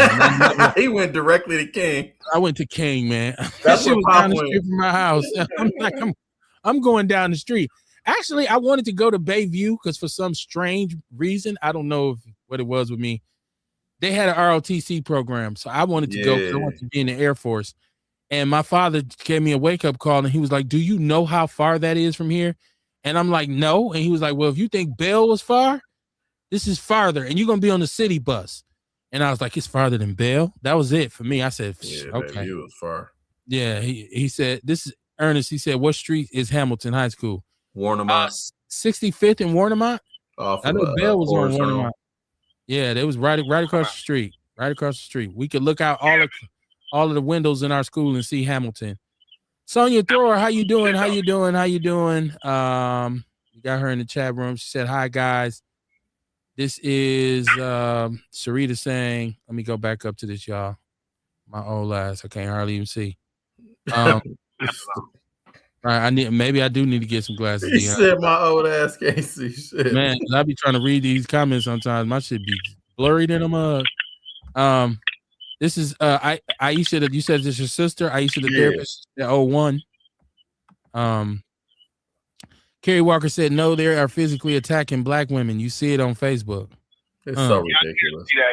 So ridiculous. It's so ridiculous, man. It's ridiculous. Sonya Thor said she went to Benjamin. Said she went to Benjamin Franklin Elementary School. Oh, I heard neighborhood. Franklin, yes. Where's Benjamin Franklin at? They tried to I don't remember where that shit is. It's off 24th and Capitol. It's in that. It's right in the heart of that neighborhood. That's Mecca, man. Oh, yeah. Oh, okay. Nash over there. Yeah, that's Nash. We call it Mecca. That's EBA, the birthplace of EBA, baby. That's the spot over there. Shout out to all the homies, man. Sharita Shaw said, if you don't know, you won't find out from me. You had to look it up. Something you should automatically know about. Sharita Shaw said going to Bell was my worst decision. My ass left Burroughs to go to Bell. Yeah, my mama made my brother and me go because my mother, once again, she from the South. She came up, and in the 220 program, the way Milwaukee went. If you weren't going to school in the early 80s, you don't remember the 220 program. You don't remember that Milwaukee didn't desegregate their schools until 1978. And they did that by busing the 220 program, by basically sending a bunch of black kids to the schools that are far out, like Hamilton, like Bell, like what's the other one out there? Way out there, Audubon. And then they brought these. I remember in elementary school, all of a sudden, we got a bunch of poor white kids and Puerto Ricans getting off the yellow bus to go to Phillip. That was the first time I had seen that. I was like, whoa, you seen all these little dirty white kids. It was the poor white kids from the South side. And they brought them to the North side, trying to desegregate the schools. Sharita said, but the diversity helped us by going to school that was different from our normal environment. It didn't help me. I hated the bus ride. I hated the school. I hated Bell Middle School, man. I really did. I couldn't. When I got out of there, I was so happy. I said, Lord, thank you, Jesus. I was so happy to get out of there, man. My brother loved it more than me. I did not like it. It was just too far. It was a culture shock to go to school. And I came here from Chicago, and then I went to Hamilton. It was a culture shock to go to school with white people because the only time we seen white people in Chicago really when we went downtown, like everybody was black. Fireman was black, police was black, your mailman was black, everybody was black. And then so coming up here to be around these white people, and then they, especially when I seen white GDs, I was under the impression that white people can't be no gangsters, but I guess they reconsidered that. But that's another history within itself. But it was just it was a culture shock, Like I seen Mexicans in Chicago because the Mexicans was on the South side, and like it's certain neighborhoods that the Mexicans in, and it was just like Chinatown, like if you went to Chinatown, you're gonna see the Chinese, but for the most part, it definitely was a culture shock coming up here to go to school with these people, though, even just living around, and that's probably why they always got to open their motherfucking mouth up here in Milwaukee to say something about what black people need to do, and they need to shut their motherfucking mouth. Aisha the Great said she worked at Honey Creek. I don't know where that's at. That's actually right around the corner from Bell. You got to turn something down because I'm getting an echo from I ain't got nothing up. You got? Are you on speakerphone or something or a headset? Because I got you on my Bluetooth. Only thing I can do, I got you on my trucker Bluetooth that we have talked many times. Let me see if I need to cut you down a little bit. Yeah, because I'm getting an echo. Can you like that? I can hear you. Yeah, I can hear you too. Ernest Walker said Kane's still a beast. Absolutely. Not according to Mac B. Mac B think he better. I still like Big Daddy Kane, but this is different now because this is obviously all these years later. This is a time when I'm 12 years old, right? And so I had never heard anything like Kane when I was that age, right? And I wanted to rap. Like we all wanted to be rappers. From the time you heard Run DMC, like we grew up, in the hood trying to be Run DMC and all these dudes. Nobody was rapping like Kane. Nobody was rapping like Kane. None of them were. Or Rakim or KRS One. That's why I say the class of '88.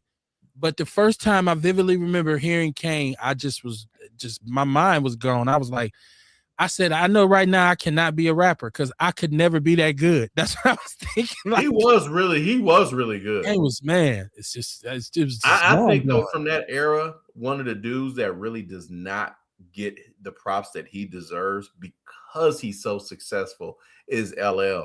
L is different. LL was different. He sold records. He was a sex symbol. He could keep it a little bit street. Yeah, man, he's very good. I wasn't as big a fan as of LL as I was. Like I don't think I was ever. No, me neither. Until I heard like, okay, so then Rakim obviously came after that. That guy I was too. like on that, but then I remember Scarface. Me listening to Scarface was another kind of eye-opening thing where I was like, whoa, like this dude right here is something else. And I don't think I really felt that way about no other rapper until Tupac. Because once I started listening to Tupac and I say, yo, this dude right here is something else. Like, so he ruined everybody else for me. He really did. Like I love Scarface. The funeral is over. Like he's cold, but when they did Smile Together, I gave Face so much props because Face let him rap on that song even more than him. I was like, and he even said, I saw in the interview where he just said how much he loved Tupac. Because remember when they were in Milwaukee and they had got into it and that dumb Negro was trying to run downstairs and Face was like, boy, you finna get killed. Milwaukee, they not a joke down there. Stop. I thought that was cool. Sarita said it's like on Warnemont. She said this school was ass. I didn't have a whole bunch of. I met my best friend. We ended up going to middle school, high school, and college. I met him in 6th grade at Bell, and that's like. But that bus ride every day used to just kill me, man. We had to be on the bus stop at like 7:00 in the morning. Like that means on the bus stop at 7:00 in the morning. School didn't start until like 10:00. It shows you how far we had to go. Sonia Thor said, "Do you need my glasses? I will lend them to you." I'm gonna go get me some pretty soon.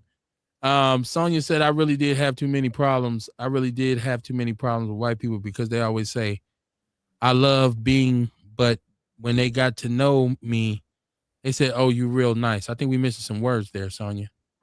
Because I know I read it right. This is Sharita Shaw saying, no, this is Ernest. Let me see. He said, yeah, Kev, I can see just fine, but I can't see shit. I read without Rita Shaw said, yes, chapter 220 was good. Scott Walker ended it. Was it good? I mean, we should have just empowered the schools in our neighborhood. I think the quality of our schools went down. We started thinking that sending our kids far out was going to give them a better education. She said this, I think she's talking to Dion with this one. She said, they were not gangsters. They were Armenians. She said Eric B. and Rakim was the first rap tape I ever heard. Wow. Man, they cold. They was cold. They still cold. Shit, I like our Rakim. I still be playing that shit. A said rappers stepping to him and trying to get some, but that's the Kane, baby. So you know the outcome. What up, Outlaws? Ace in the business, people. What up, Ace, man? What's going on? Ace, money. He meant to say building. He said, man, I hate this dumbass smartphone. It corrects his own shit. Mikey Davis, what it do, man? I was just talking about you earlier, talking about our days with the Panthers, man. What up? He said, what up, Outlaws? Mike, I was telling him some of them stories, man, when we used to roll with the general, man.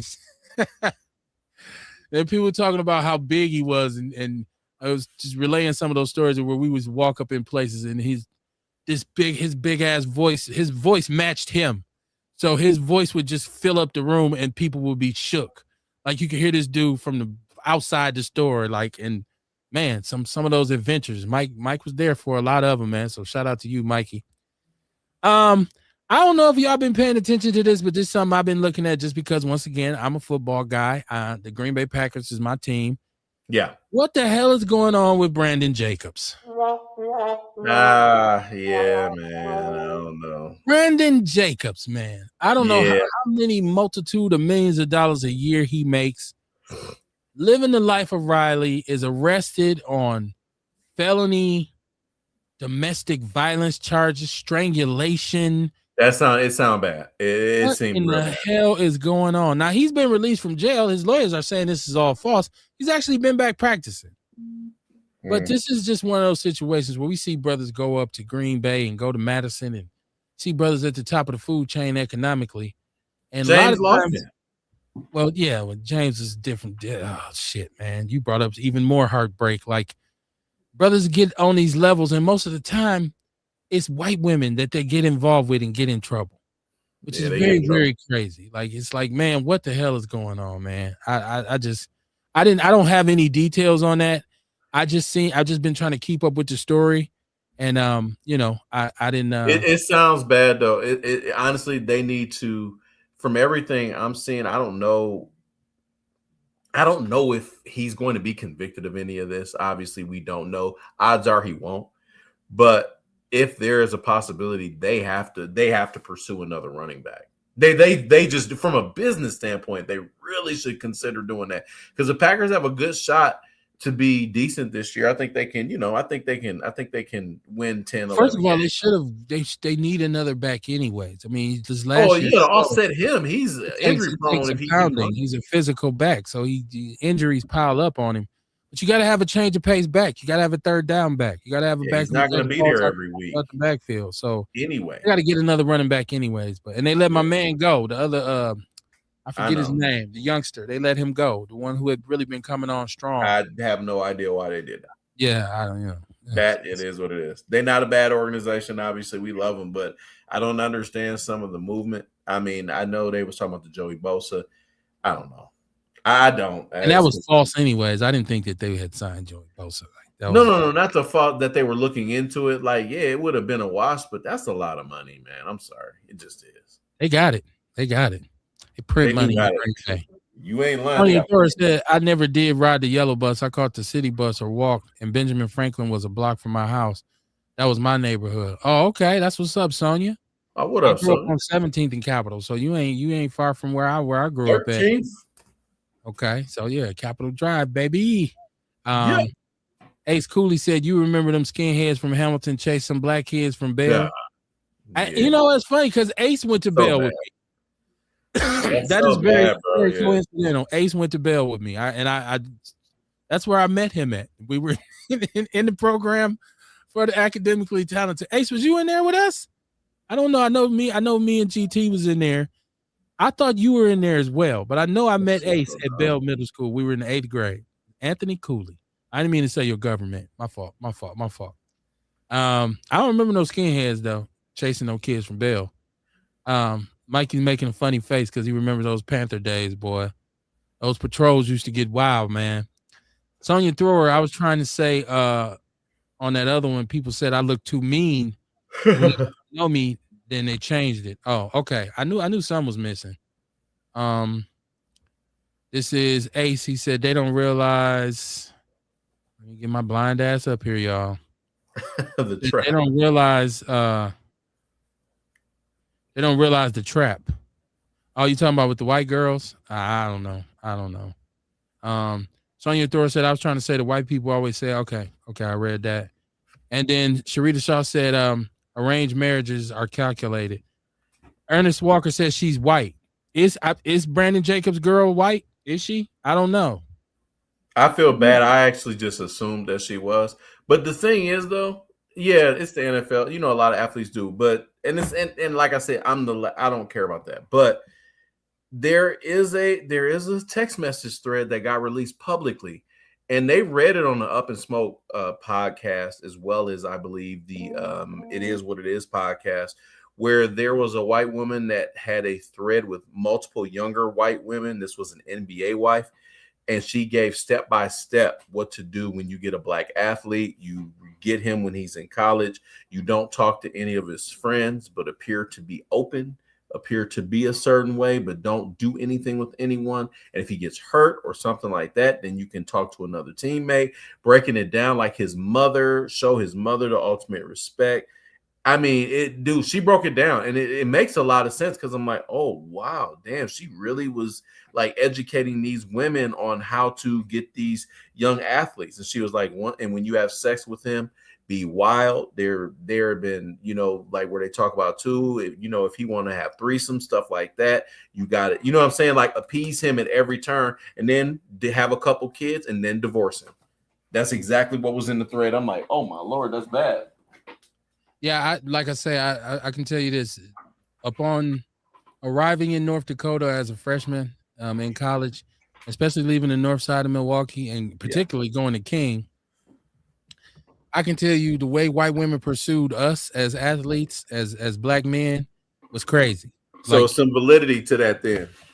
I don't know all the stuff she was talking about. All that I don't know because I don't know. I never had a white girlfriend. I never had no You know, I was never involved in no coupledom, but the white girls were over the top when it came to pursuing us. I just knew. Yeah, that's what I'm saying with that thread. That's what she was like. You got to be interested, over the top. Like, yeah, do more than what the black women will do, because the athlete will always be attracted to black women. I don't know, man. We had, you know, we traveled, so we had to go. We had out of town games. You driving in the bus, riding in the bus, a car pull up on side of the bus, and you know they in the car pulling the tops off and all this kind of stuff, and running through the hotels. You know, I knew a lot of my teammates was sneaking girls in and out of hotel rooms. Like, yeah, there was groupies that just mess with the athletes. So, you know, it's on you to be, as a black man, to be focused and realize I'm not going to be used or exploited. And a lot of brothers did go for that. A lot of brothers love the treatment. I just was independent, so I never really wanted. And my mother gave me a stern warning before I left about, you know, you ain't going up here to get kids. You ain't going up here to get no girlfriend. You're going up here to go to school and play ball. And it was the first time I ever heard somebody say, which was my mom say, if she can't use your comb, don't bring her home. So I didn't, I'm like, I can't take no white girl home. So, you know, it was never that serious for me. But maybe that is a method to their madness, especially at these D1 schools where these dudes is going to the NFL like that.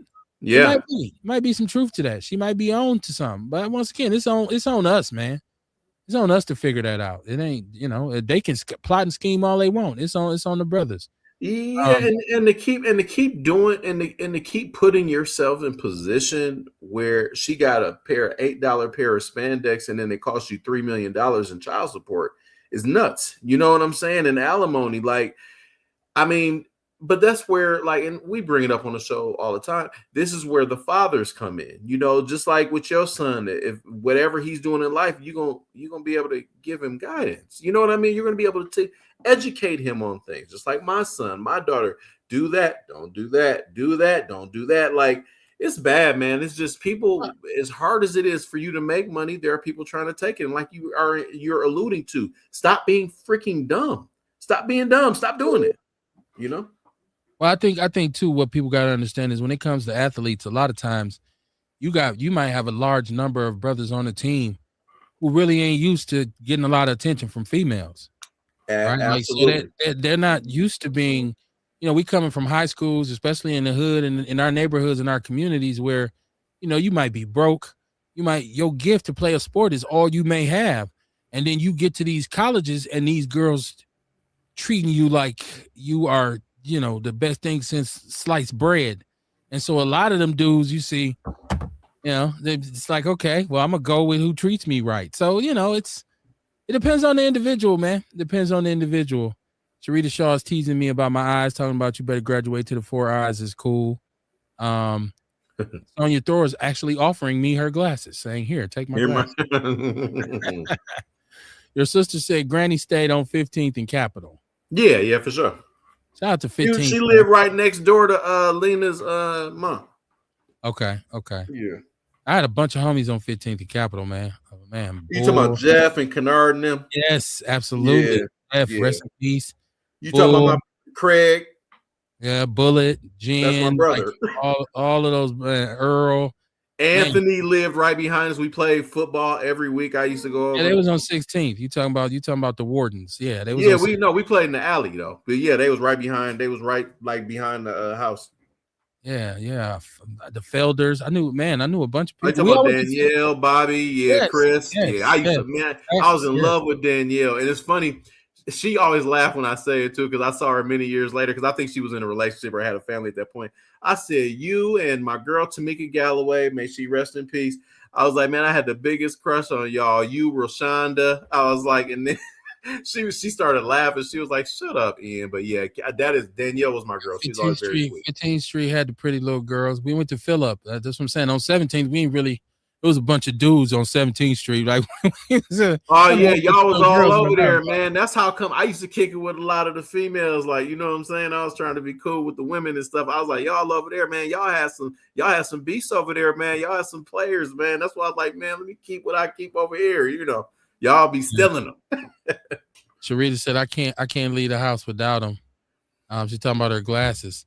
Once again, in terms of that, man, like we all in that community, if you grew up in that area, all of us went to Phillip School, right? Like, so we all knew each other. And like 15th Street used to play 17th Street in football. Like some of my earliest lessons on how to play football. That's why I always give it up for my big homie Joey. Because I was young, man, and Joey be like, Kev, you on my team. And he would just give me the ball. Like, and once he seen I could play, he's like, oh, man. So, I learned a lot of, man. And everybody would walk to King because at that time, King had the stadium. Yeah. So everybody would walk up to King and we would either sneak in the stadium and play or we play on the front, on the grass in the front of the school. So, yeah, man, it was some crazy times, man. Oh, yeah. Crazy times. Fun. Earl Henny said, love my meat cooked. Earl is stupid. Sonia said, I always told my son, don't bring no white girl in my house. Oh, man. Earl Henny said, after you make the money, don't give it back. Brandon Jacobs' story is inspiring too. He was homeless at one point. Like, he had a great, like Donald Driver. His story is just a great story type shit. Yeah. Ace, I see you on the line. Give me a second. Sharita said, I'm in the wrong neighborhood on here because I'm uptown for real. Yeah. Who is this? This is Sharita. She said Tamika Galloway is my best friend's sister. Okay. Yeah, she went to fill up with us. Yeah, she had cancer a few years ago. I remember I reached out. We were talking back and forth, and then just how it was a drop off. And then I just saw on her page, rest in peace and all that. And I was like, oh, shit. She went to King with us, too. Yeah. I think she did. Yeah, I think she went there with y'all, too. Yep. Yeah, man. She lived right in the hood. Emma Wilson, how you doing? She said, amen. How you doing, Emma? Welcome to the show. Emma. Ace, I got you on the line, man. I didn't mean to keep you waiting that long. What's on your mind, bro? It's all good, man. I'm just chilling, man. Watching the shit. Man, I heard about the Brandon Jacobs shit, man. Listen, obviously I said it already because I only heard half the conversation.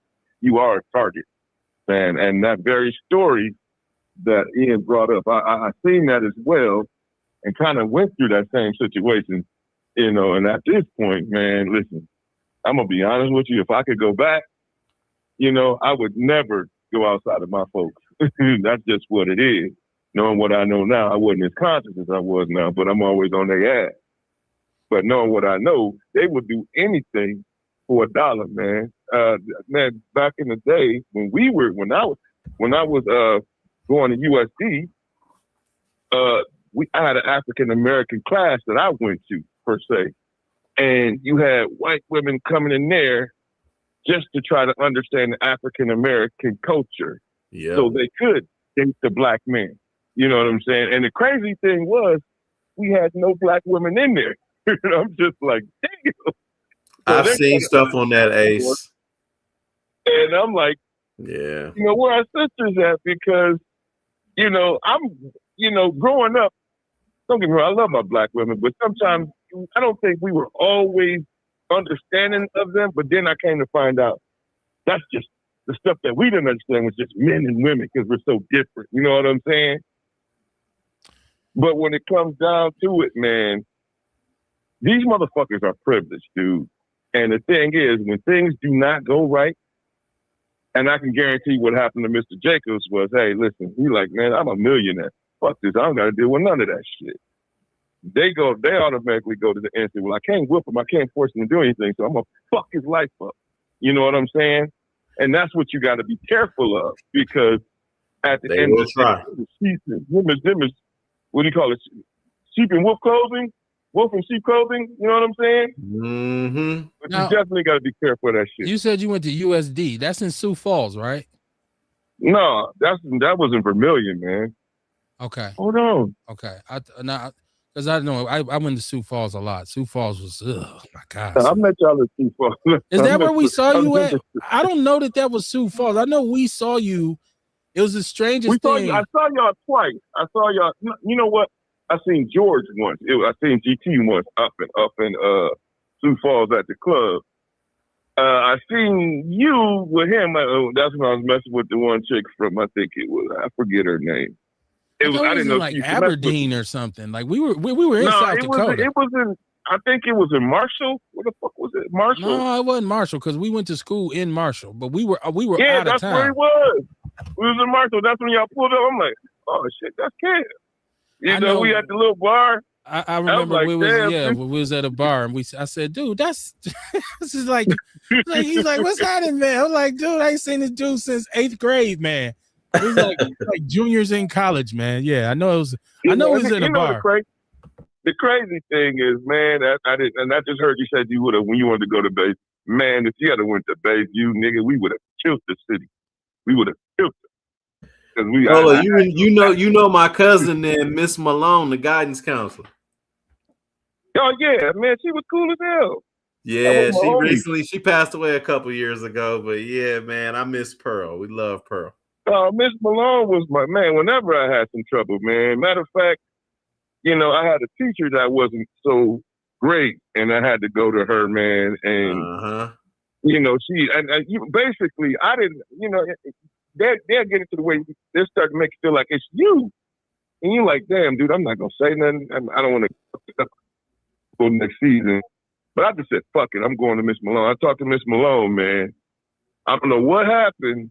I can tell you. They didn't fuck with you no more. The old girl disappeared for she disappeared for like 2 weeks and came back with a different attitude. You know what? I found out how far Bayview was, and my son had a scrimmage there, a football scrimmage there. Yeah. And I drove there to go to the scrimmage. I said, 45. I'm glad I did not go here. It was so far, bro. That shit far. That bus ride was 55 minutes. St. Francis? Is that where it's like? For me, I had to catch that's where my kids went to school, St. Francis. In St. 72 all the way down to the 15. Oh my God. I'm cool. Aisha said, I love going to Phillip. I mean, Phillip was the neighborhood, so I didn't have a problem with Phillip. I love Phillip, bro. Phillip was such a good school. I learned so much there, man. I love Phillip. I had a lot of fights at Phillip, but I mean, it was the neighborhood. So you going to school. They was always trying to fight everybody, bro. That it is what it is. And then motherfuckers would be your friend the day after. I got into multiple fights, and then I was cool with motherfuckers that me and Shannon crazy ass almost got into a fight. Now now James, that motherfucker, he had hands. He was always good with the hands, but he was always cool to say, I love them dudes, man. Yeah, shout out to them 4100 brothers, man. I'm still cool with the 4100. That's all the dudes who I went to elementary school with. So whenever I see them post up, it's always love. Rest in peace to Trail. James watched the show too. I know he do. Are you talking about no, you said James. Elmo. Okay, Elmo. Okay. And Elmo lived over on 18th Street. He lived on 18th we called him Elmo because we didn't know what the fuck to call him, and y'all called him something else. We called him Elmo. Okay, you called him Elmo. Yeah, he was so good with the hands. I remember I was slap boxing and play fighting with him. He had some really hard hands. I'm like, damn, Elmo, what the fuck is wrong with you? He was younger than me, so he was a couple years behind me. So I love him. Shannon Griffin, he was cool. I remember Douglas. He had a very nice sister, Natasha. I think her name was Natasha or is. Dominique, I'm sorry, not Natasha. Dominique. Yeah. Sharita Shaw said they lived in the neighborhood. She said the Galloways. Yeah, good people. Good Tamika family. Oh yeah. Good people. Yeah, good people. I met a couple of her cousins and shit. They're good people. Ian, you said Ammo? Yeah. Ammo crazy. You have a brother named Flawless? No. Yeah, hold on. Did he have a cousin or something? No, he had a sister. You know what? And the last time I saw him, and this I hate this because we had each other's information. I was with my ex-wife. I got some floor seats to the Miami Heat when the Bucks came, and we was down there. I hadn't seen him in so long. No BS, bro. I talked to him most of the game. My ex-wife was so mad at me because she was there, and I'm like thinking in my mind, you went to school with Wade, go talk to him. You know what I'm saying? And I was just talking to him because he had some shit happen to him or whatever, and I just think those moments are important. But I lost communication with him, man. I gotta look him up and find him. Shannon too. Yeah, both of them, man, was cool. And Anthony, I miss him too, and Patrick. Yeah, I see Patrick is super swole on Facebook at 53 now. He's like Arnold Schwarzenegger. He's like Pat was already tall. He was already super tall as hell. Yeah, he look like he's a kung fu character or something, man. Yes, crazy. And they was always super nice to their mom, their dad. Yeah, I love both of them. Yeah, Pat was cool. Yeah, man. Earl said white women remind me of pig feet, and I don't eat pig feet. Oh God, Earl is fucking crazy. That's Rita Shaw said, nope. She said, nope, Bayview Drive is weird. It was far. I just remember driving to see. I'm like, man, I'm going to see my son play, and I just remember driving. And I don't like the home bridge. I'm much better with the home bridge now, but at one point, I really did not rock with the home bridge, and I think that's what messed me up because I seen that I was about to go over the home bridge, and I got off, and said, forget it. I'm gonna take the streets from here. And it took me forever to get to that damn school. Yes, I was like, holy crap! I'm glad I didn't go here. Sharita said, my mom. You was security guard at Bayview, man. Say that again. You was security at Bayview or whatever you was working at Bayview? No, I went there. My son was they school when he was playing football in high school. They scrimmaged at Bayview, and so I went there to see his scrimmage. So no, I didn't do no security. I see what you're talking about. She said my mom worked in Bayview. I just heard in Uber. Nope, I'm not tussling with that traffic. Let me see. Sonia Thrower says, y'all know I know y'all phones be auto correcting when shit don't make sense. I'm like, she said I got cousins that live on 19th and Atkinson. Once again, you talking about my stomping grounds, 19th and Atkinson. Shout out to 19, man. That's the whole neighborhood right there. I mean, it's almost like immediately once I stopped going to Phillip and I went to Bell. That's where I started to hang out at on Atkinson with the homies over there on 19th. Chuck, Ronnie, Detron, Rico, Chevis, everybody, everybody over there. Just the whole. You probably knew my cousin too, Cadillac Fred. You probably knew him. He stayed over there. I know his son got killed a few years back. Rest in peace to him. Yeah, I mean that was the neighborhood, man. That's where I used to spend most of my time at. After a while, I didn't even once again, I wasn't even hanging on my side of Capitol no more. I was over on Atkinson with them brothers. So hey, that's some real ones. There was some real ones over there still to this day, man. Some real brothers. I met a few. A lot of adventures on Atkinson, man. Yeah. If you and we used to be in J&J's, man, in the bar, man. Sonia, I probably seen you, or I probably seen your cousins, or I probably know them from being over there because I used to be over there so much. Either I'm on the one way.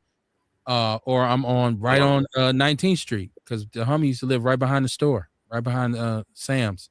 So yeah, man, I spent a lot of time over there.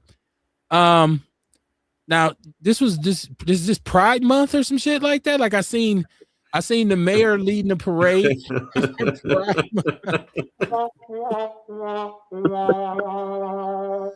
And I seen a lot of people celebrating. They went to Pride Fest and they were saying it was lit up and all this kind of stuff. It is what it is, man. I am not progressed enough yet to go to Pride Month. I'm not progressive. I'm not on the level. I don't care about that shit. Well, I can't. I'm just not there yet. Like I can't. I'm not ready. I'm not really into the whole gender bender thing. I am a heterosexual male. And I just like if I see one of the homies at Pride Fest, we're gonna laugh at you. Like, dude, what the hell you doing at Pride Fest? But I don't know if anybody here went. Anybody's listened to the show went. If you had a good time, let me know. I just doesn't. Most of the time, them is majority white folks and Hispanic, man. I mean, there's a lot of black people who go to Pride Fest now. Let's not get it twisted. There's some undercover motherfuckers. I mean, at least that's what it used to be. I see a lot of black women who go down there because they want to just drink and party, and like women like gay men, like they like to hang around gay men. Like, and that's the problem. That's the problem. Right? According to Taraji P. Henson, gay men defend black men more than, defend straight men don't defend women as aggressively as gay men. Yeah, she actually said that publicly. I fact checked it. I was like, she did not say that. Taraji P. Henson. I don't like her. A lot of people are like, you don't like that? I'm like, absolutely not. She said way too many dumbass things to where I respect her talent, bro. And because of where we are in a society, and she's one of those people that was like when Amazon, like when Jeff Bezos and them had their thing, she was one of the first people to come out and boycott it. I respect that about her, but she got to stop making these blanket ass statements about men and black men, all this dumb shit. She got to stop, bro, because she with Fifth. over there on Stars. He doing a whole thing, making her like one of his, primary actors. You know what I'm saying? She gotta chill, dude, because she be saying dumb shit. And when I saw that thing, gay men protect women more than straight men. Like, come on, man, you generalize it. That shit ain't true, man. Stop saying shit like that. I can't stand that, man. You talking about, is that about the black dude, the black dude that was on there was talking about, masculinity is toxic and shit like that? Mm-hmm. Yep. Yes. Yeah. I've seen that bullshit, man. And see, that's the problem right there. I don't like that shit, dog. You're making me mad. I'm trying to understand, because, man, back in our day, man, we just didn't see it like, I'm not trying to bang on them, nothing like that. We just didn't see a lot of gay dudes like that. It's like, dude, we went to college and we graduated and it just exploded. And then for a minute, I'm like, dude, this is a phase right now, because I'd never seen any, like one-offs. See, I got gay cousins and shit and gay family members exploding, and I'm like, dude, where the hell did all? Because we wouldn't accept that in our culture. I'm just trying to see where this shit came from and how it became so prevalent. And today, I didn't got into it with Cass because I had a gay cousin that lived with us over there on Meineke, and you know what time it is. But the homies was cool actually. Like, it just depends on how they come out. Like, my cousin never pretended he wasn't gay, and he actually was part of the worst beating we seen. This is when motherfuckers really went in, and it's funny because I know a lot of people from the mill obviously watched the show, so it's certain things I can talk about years later. But my cousin, about 20 plus years ago, he was the one. Well, y'all might remember this. He was running through Westlawn. He used to jog and shit, and he got jumped by like 30 of them dudes over there. That's why we had real beef with Westlawn. And it's like no pretend, no joke. Like, people were gonna die behind that. My cousin got fucked up over there. They tried to kill him. I'm like, if he gay or y'all think he quote unquote a fag or whatever, that's cool. You know what I'm saying? But y'all ain't got to whoop his ass because he actually has hands. So, they beat his ass so bad, man. He was brain damaged and everything. He better now. But he almost 50. Yeah, he was like 58 years old. Dog, I ain't gonna say no niggas' names or whatever, but it's a nigga over there that he for real is right hand of God. And I really, in my life, I really went ahead to try to be a different person. Cause like my sister will tell you, she a therapist, she my therapist too. But I used to just, I don't know how to put it other than I used to be a very angry person. I used to be a very violent person. So with that, when that happened, man, a couple of niggas from Westlawn got touched. And when I say touched up, I'm talking about baseball bats, because they tried to kill my cousin because he was gay. And that's why I never had no real problems with, gay people and shit. I just looked at them as being different. I noticed with a lot of gay chicks, this is when I was younger, y'all, for anybody, don't think I'm just being a misogynist or nothing weird. But like when it came to chicks that wasn't stud or bisexual, I always liked kicking it with them when I was younger, specifically because they always let you hit on their friends and they never had no real issues. So that was my thing where I never had a problem with them. And the gay dudes, they'll plug you with the chicks. Like my cousin used to be like, oh, that's my cousin Ian over there. And he'd help me pull some of the baddest females. So that's why I never had no problem with no gay people. But every teacher's own, I understand. Let me say this, and I get that. Hold on once, Ace. I'm just reading the chat room, trying to keep up with it. Sharita says she should stay in J&J's. Ah, really? Okay. Can't believe I never met you in there because probably seen her. You probably seen her, right? We used to be in there so much it didn't even make sense. Like, that's the neighborhood right there. Sharita Shaw said, "No, it's Cancer Nation. It's my birthday month. I like 6/24." Aisha the therapist said, "Yes, it's Pride Month." I'm not saying that I don't like gay people. I'm saying I don't. No, you never said that. I'm not hanging around no gay men, and I don't listen. I'm not a gay person. I don't have any gay sensibilities, and I don't want to hear the gay conversation. Like that's a rule. You can't talk that shit. Yeah. When I worked in MPS, I worked with some teachers, a couple of them who were gay, and these are some flamboyant dudes. And the way they used to talk, even around women, like gay dudes used to get away with saying shit around women that if I said it, I probably would have lost my job, right? And I wasn't cool. And I'm not. I don't even get down like that. So I was never cool with it. So I was never comfortable around them. But they never gave me no problem. You know what I'm saying? But there's a hold brother on. in our neighborhood who used to actually be in J&J's who was gay. He was one of my homeboys' brother. And you know, he kept his distance from us. But I never had no problem with him. You know, I was gonna add to that. Okay, let me say one other thing. Yeah, I think my cousin, that is funny that you said that, because he knew what to talk about and not what to talk about. Like when me, Duty, and all them, like when we was all out, if we kicked it sometimes, he never talked that gay shit. He used to play around, like sometimes he'd try to act tough. I'm like, man, dog, be you. He's laughing like, no, I'm just messing with y'all, man. Y'all all uptight and shit. I'm like, we going to places because them motherfuckers used to like to hang out on like 5th and North. You know what I'm saying? They used to like to go on the east side and all that stuff. I'm like, man, hold on. It's so many different places. Like we go to Ricky's because they knew some of the owners. Like during that time, it's like, man, you got to kind of keep you got to stay on your pivot. So he used to kick it with us all the time, but he knew what not to talk about. You know what I'm saying? He said what? He said it sounded like you nostalgic about it. Like you missed them days. No. It was fun. It was part of my identity. I did used to like, man, I used to enjoy it. It was an energy rush being in the street. That's shit dumb now. Nah, that shit dumb. The one gay brother who used to be in J&J's, you know, he came up to me one time in the bar and he was complimenting me because he's, you know, I lived down the street. I lived on 17th. So he would see me and I knew his brother. And so he was saying that, you know, his brother would always speak highly of me. And he was saying he would drive when they would be driving through the neighborhood. I would be in front of the house playing with my kids.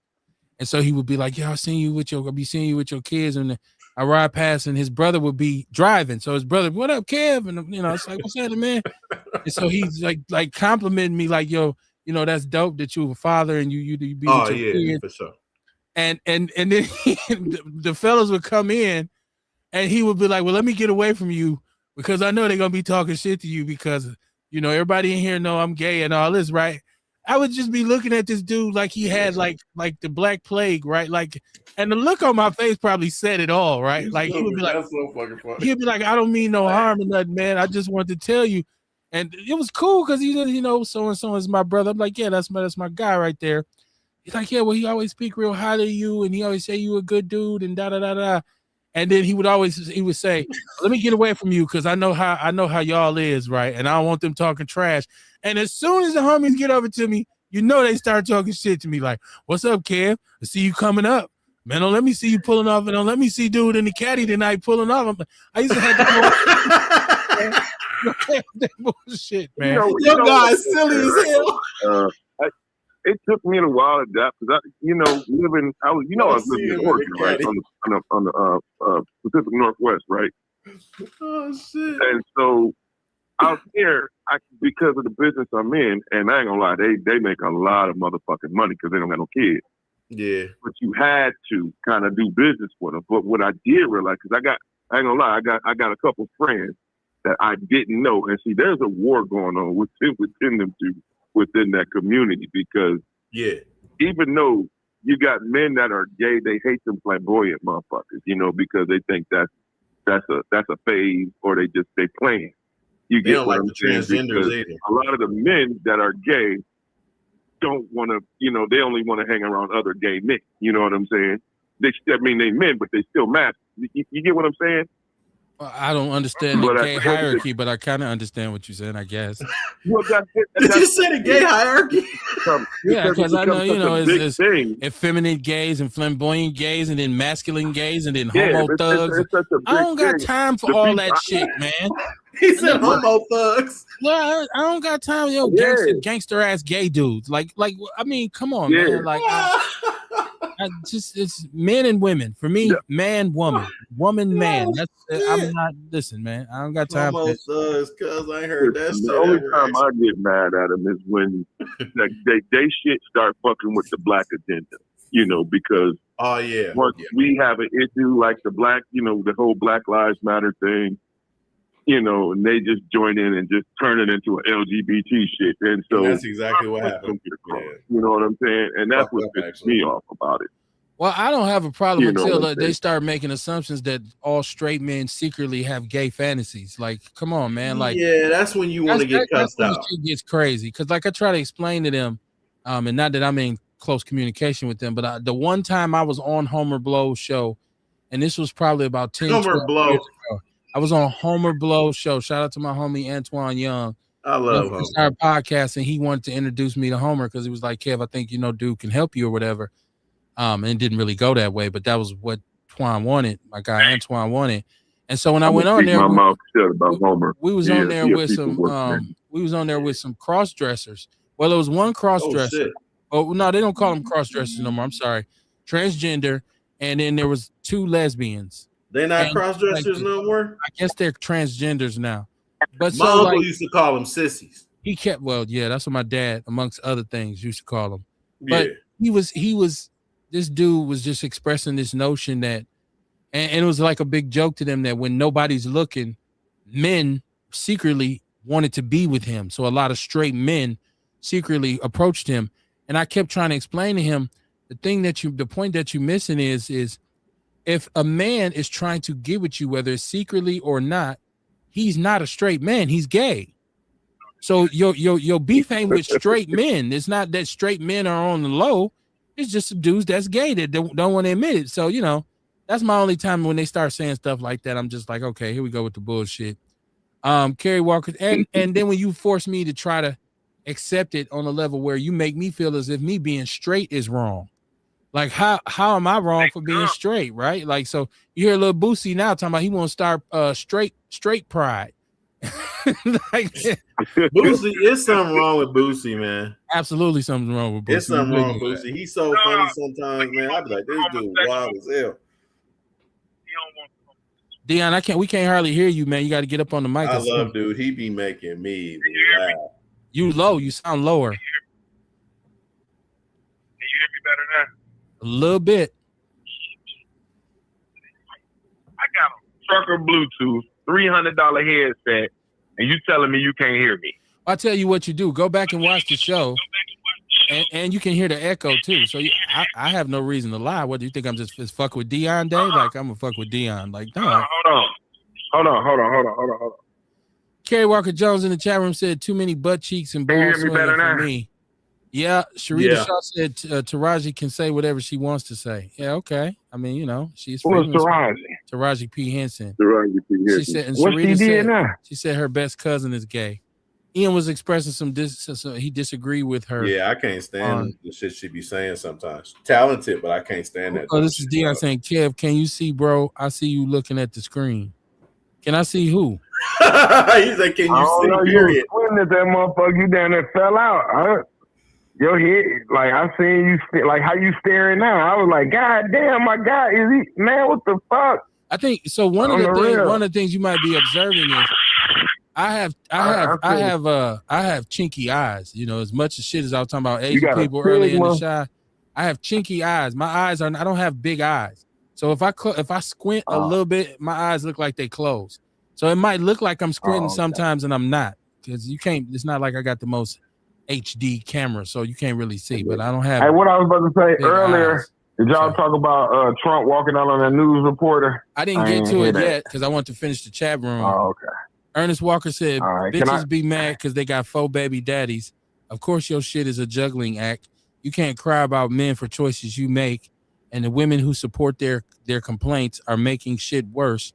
That is not support. It's bullshit. I don't know. I think he might be referring to something that Taraji may have said. Ernest, clear that up for us. She said, okay, then. Brendan's laughing. Aisha the therapist said, I'm screaming at homo thugs. That shit wild. And this is something like when I seen, and I knew rap had kind of, I was a little bit too old for rap. When I started to see Young Thug get popular, that was and I was weird. like, yo, what is this shit? And then, I seen videos of him and his guys. Young Thug ain't a sissy though. They was drinking together, and he was wearing dresses, and then they was saying like dude was, and we found this out later to be true, that there was some real street dudes down in Atlanta. Yeah, like, I heard that. I heard they certified. And I was a little bit. I ain't gonna say I was shocked, but I was a little thrown off by like the dresses and all that. because that to me, I mean, no disrespect to nobody watching. I'm not saying that, but I'm giving you my perspective. You know, I think that shit kind of fucking weird, just a little bit. You know what I'm saying? Nigga wearing a dress. I don't really rock with it. You can do what you want, you know. I'm not with it. Yeah, I'm with you. You won't wear no kilt. I wouldn't wear wear as fuck. Yeah.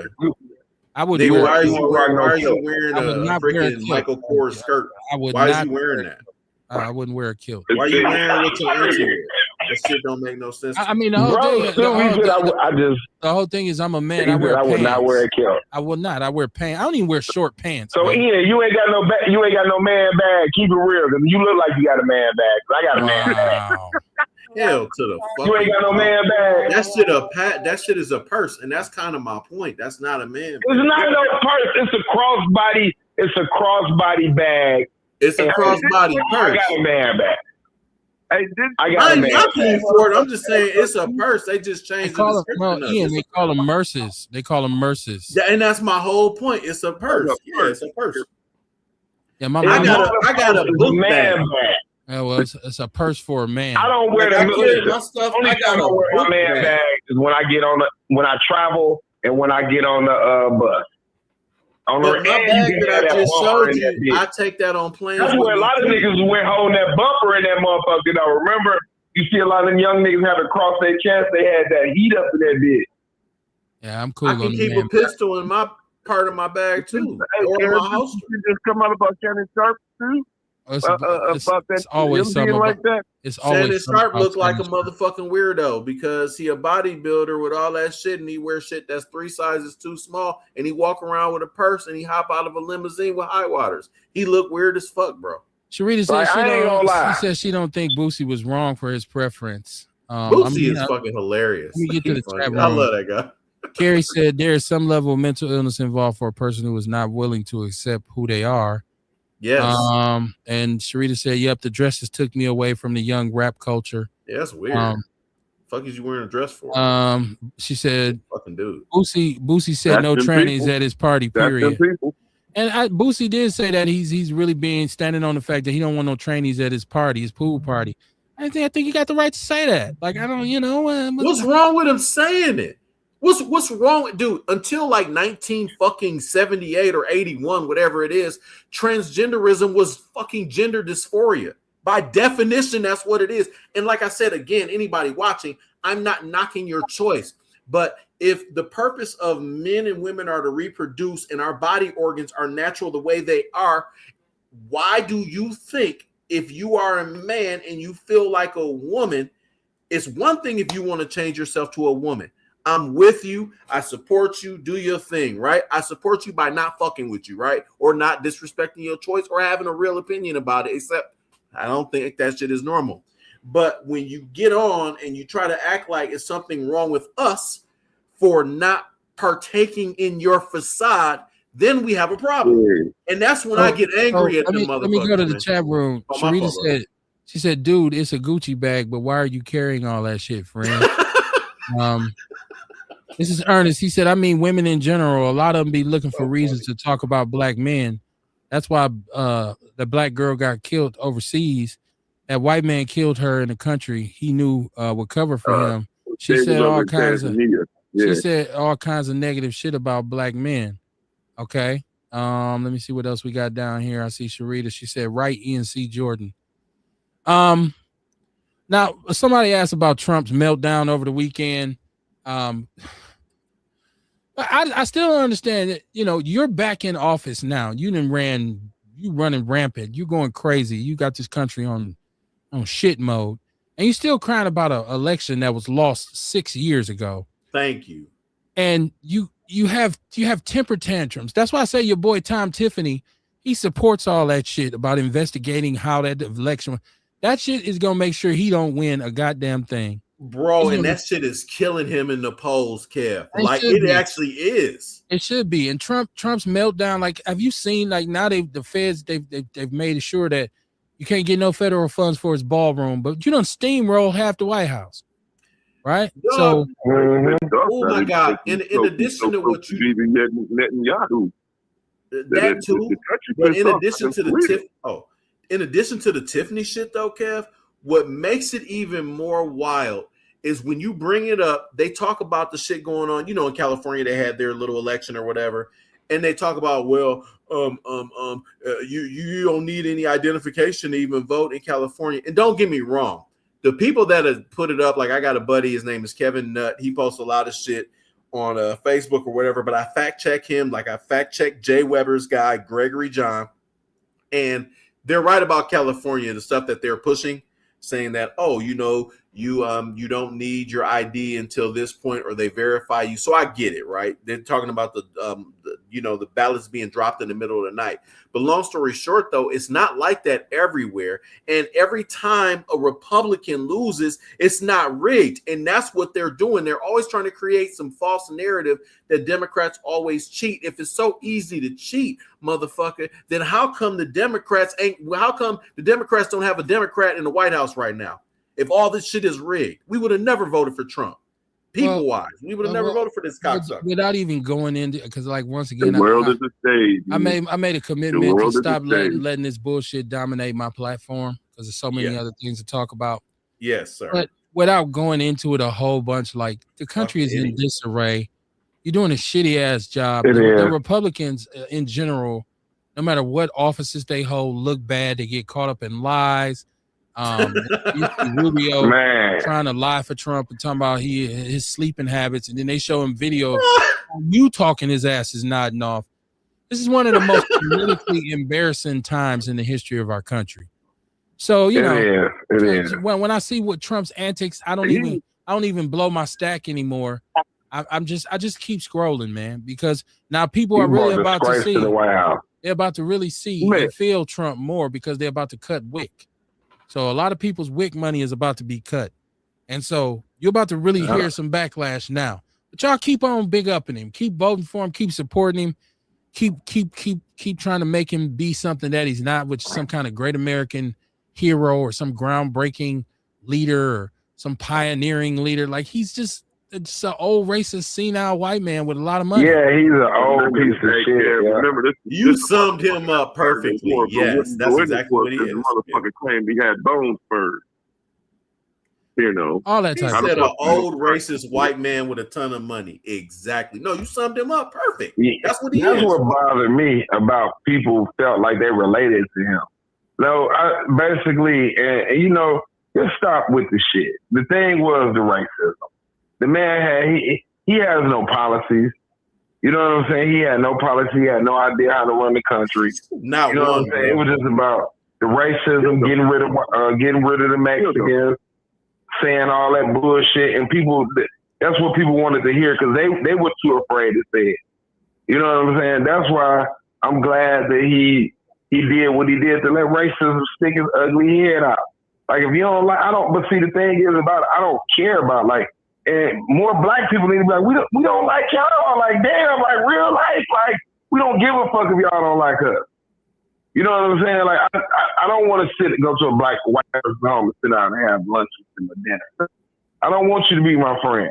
I just want to do my 8 with you, skate, and go on by my motherfucking business. You know what I'm saying? Like, I don't need you in my life. I don't want to be your friend. I don't want to be your neighbor. I don't want to try to be social with you. You just like a roach or a bug to me that is like, hey, you there, and I don't have to be bothered with it. You know what I'm saying? Like, that's it. That's all. Ain't nothing wrong with that. You know, they've been saying it for years about us. What's the problem with us saying it about them? That's my thing. Like that. Let me go to the chat room. See, that's the whole privilege about it, though, Dion. They supposed to be able to do whatever the fuck they want to do, and as soon as we react in that same way, they get all butt hurt. You know what I'm saying? Yeah. I'm looking at this case with Carmelo Anthony. I'm going back and forth with motherfuckers on Facebook about this shit. Man, you gonna lose that battle every single time. It was murder. I'm like, dude, but you got to look at the history of, because they try to make us to be out so fucking evil. And you look at the history of white people. I'm like, when have we ever colonized the country? When have we ever fed babies to a fucking alligator? When have we ever burned the cross and shit? We wasn't in the... Never. Let me go to the chat room right quick, y'all. Hey, so let me get to this chat room right quick. This is Sonia Thor saying a man can change himself to a woman, but you're still a man no matter what you do. Yes. She's still a man, so stop it. I agree with that. Yes. Kerry Walker Jones says his panties was too tight with the diaper on. That's why he walked out, I guess. She said he just mad because they lose the midterms and all the motherfuckers going to jail. Brenda Peterson, how you doing? Welcome. She said a lot of everything is being cut. You right about that, Brenda? Oh, Social Security. Did you hear about that? Kerry Walker Jones says they want to cut child care, Medicare, Medicaid, and a few more programs to give $1.5 billion to the military. This is Sharita Shaw saying they only feel attacked because it includes every fucking body now. Brenda, what's up with your state? What's up with your state? Brenda, what's up with your state giving Derek Chauvin a moment of silence or some shit like that? What's up with Minnesota? Fucking moment of silence for that piece of dog shit. What's up with that? I just got another call. Caller, who this? You just chimed in. I just added you to the panel. Who this? Ado. What's up, Orlando? What's on your mind, man? I'm just hearing the conversation move politically, and I thought I was trying. Okay, what's up? Cut out. Well, we'll I think that the midterms will be revealing.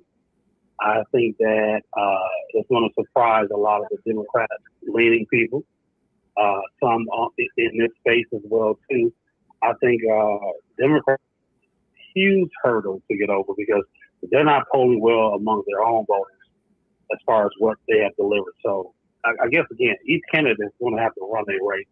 And I like Trump walking out of the lady interview the other day. She's been, I like it, so I'm rocking with where we are right now.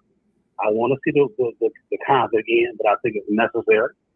And I look at what the current leaders in this, Democratic city and state,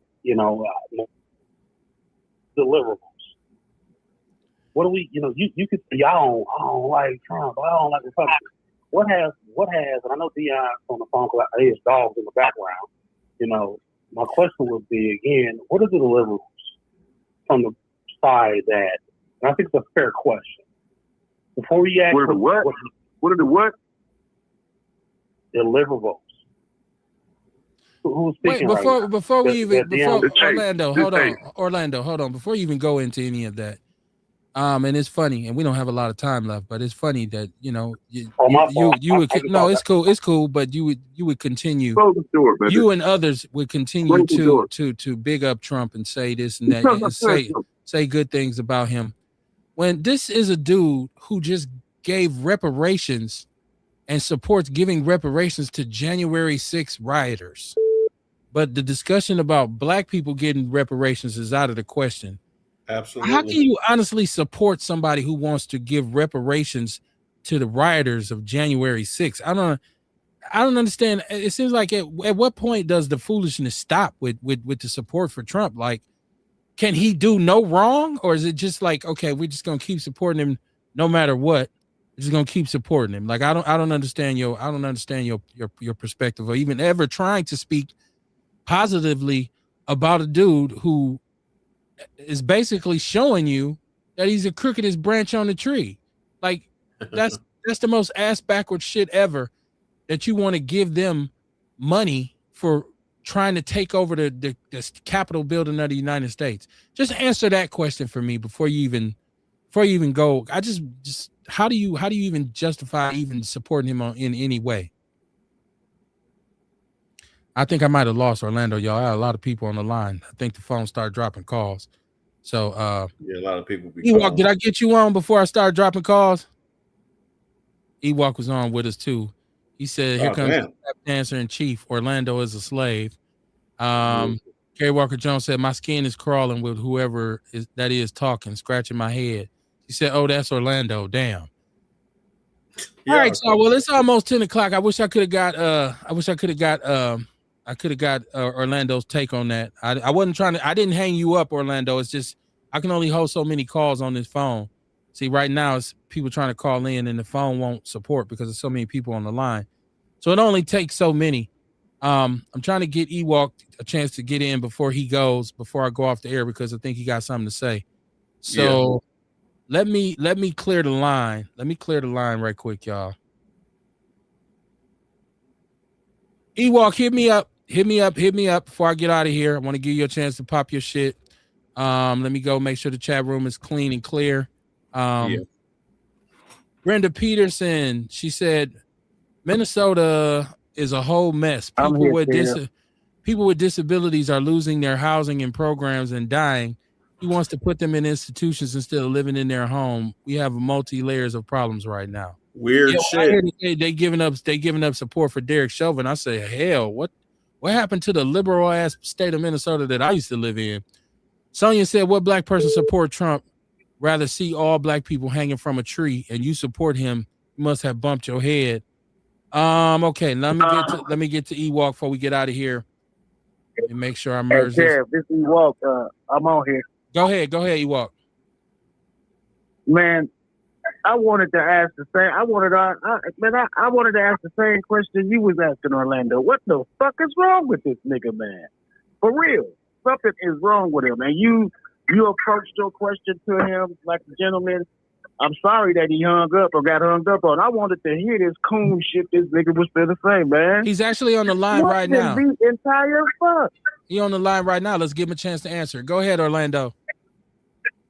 So I didn't really hear the sellout stuff that your man was talking, because he's a sellout anyway.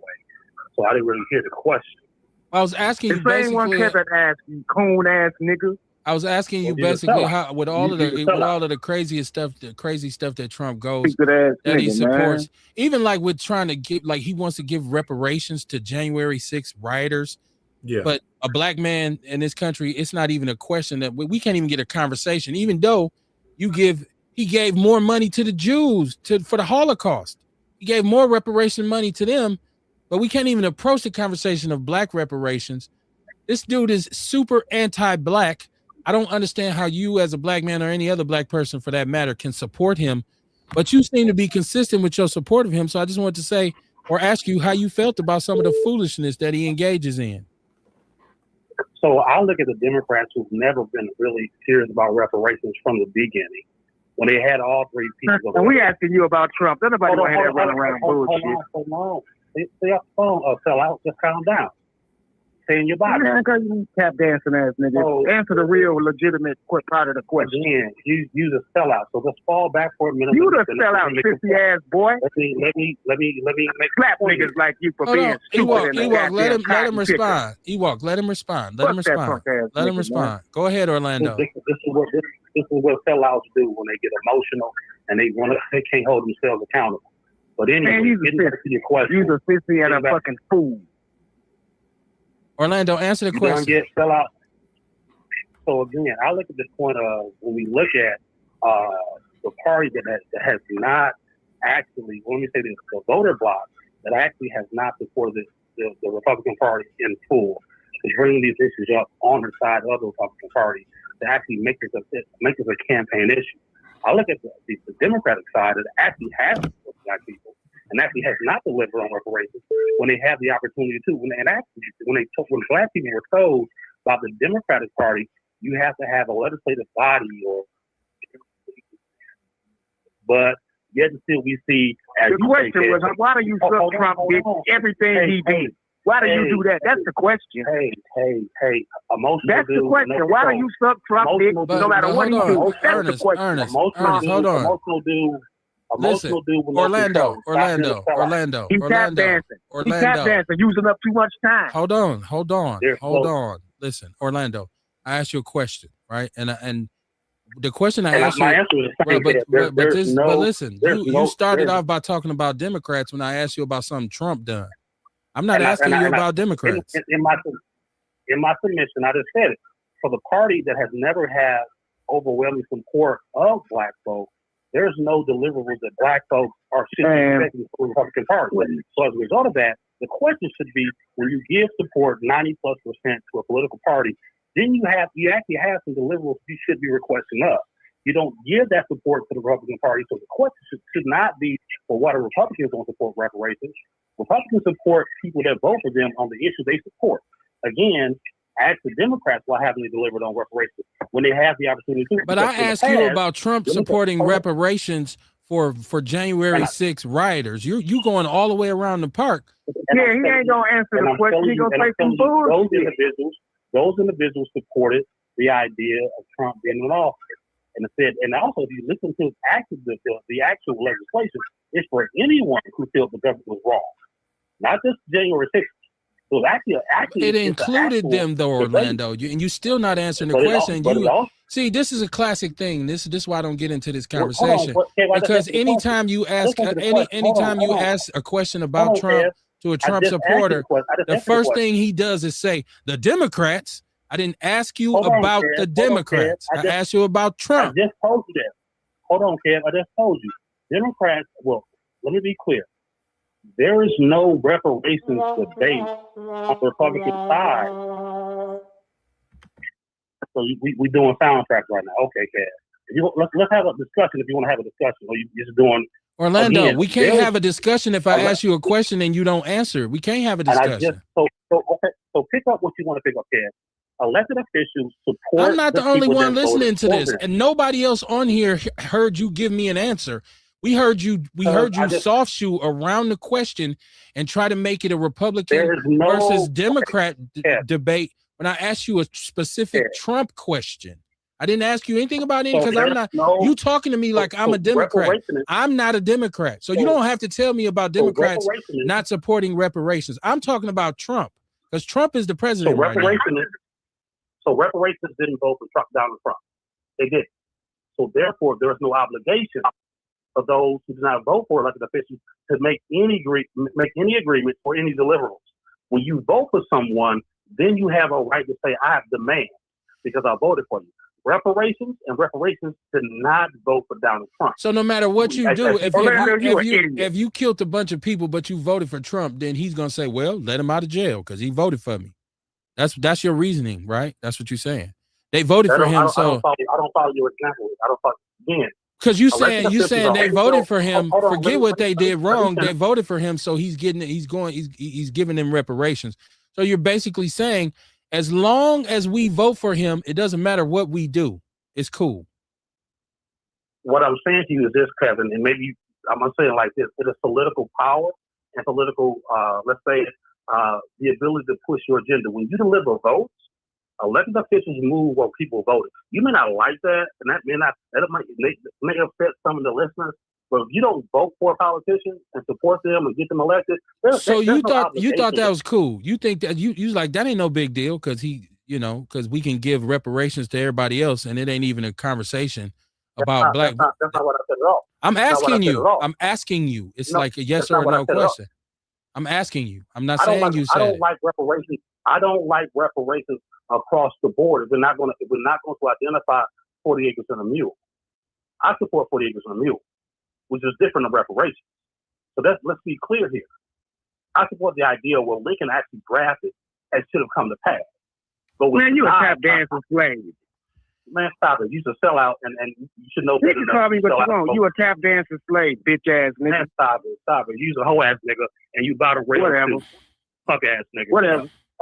Go back in your cave. Go back in your cave. So again, I support. Go back in my cave. I support 40 acres and a mule. I was very clear on that. I don't support reparations. I don't believe anything that we should owe anybody. But I do support the idea. Wait, you don't believe the United States of America owes black people, foundational black Americans, reparations? You don't believe that? Orlando on earth in the way. That's what Orlando is. On earth in the way. Hold on. Get up. You on earth in the way. Hold on. Use a square. Back up. Yeah, but I'd rather be a square than hold on. I want to hear his answer to this question, Ewok. I support 40 acres. I support the idea of 40 acres and a mule, which is actually identified historically. I support that idea. I would have never supported reparations for the Jews, the Japanese. I would have never did that at all. I believe slaves are owed 40 acres and a mule because that is what we discussed, and that should have actually happened. And actually, some folks actually received 40 acres and a mule. So I support that concept tremendously.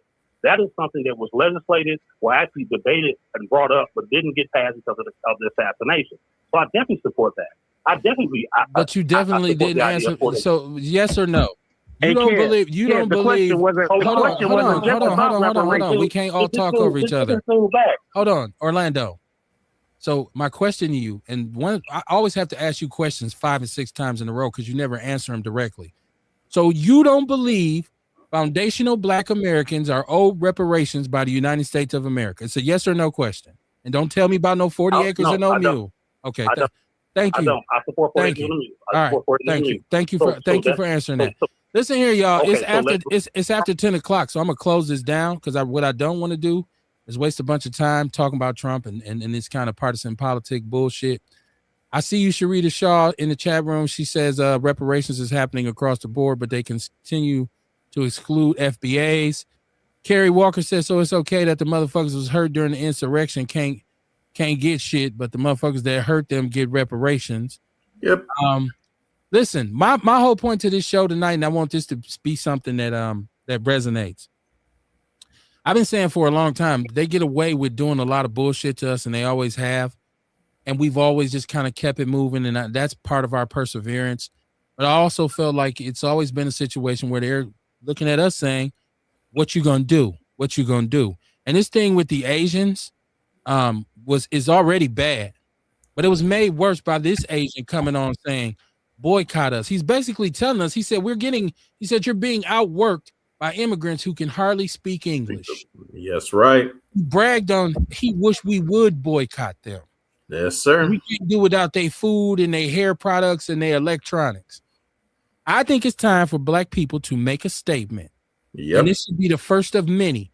And this should also, when it comes full circle, go right back around to any partisan politicians or partisan politician followers who believe we don't deserve reparations for what we've been through in this country, despite the fact that you've given a bunch of other people who ain't been through half the shit we've been through reparations with no debate or delay.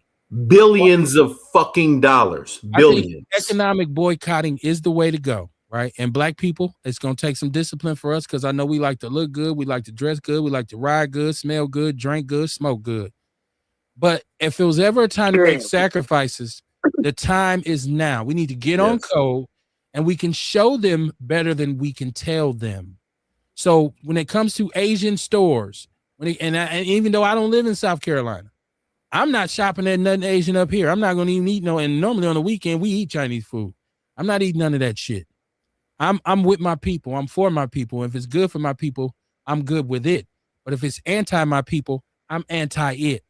So as opposed to just sitting around arguing all the time about Trump and about Republicans and Democrats, I don't even want to talk about that no more. I want to get into brass tacks about what we need to do to be empowering ourselves so that motherfuckers like this Asian bastard Feng Wang Kwa, whatever the fuck his name was, that's his knife name.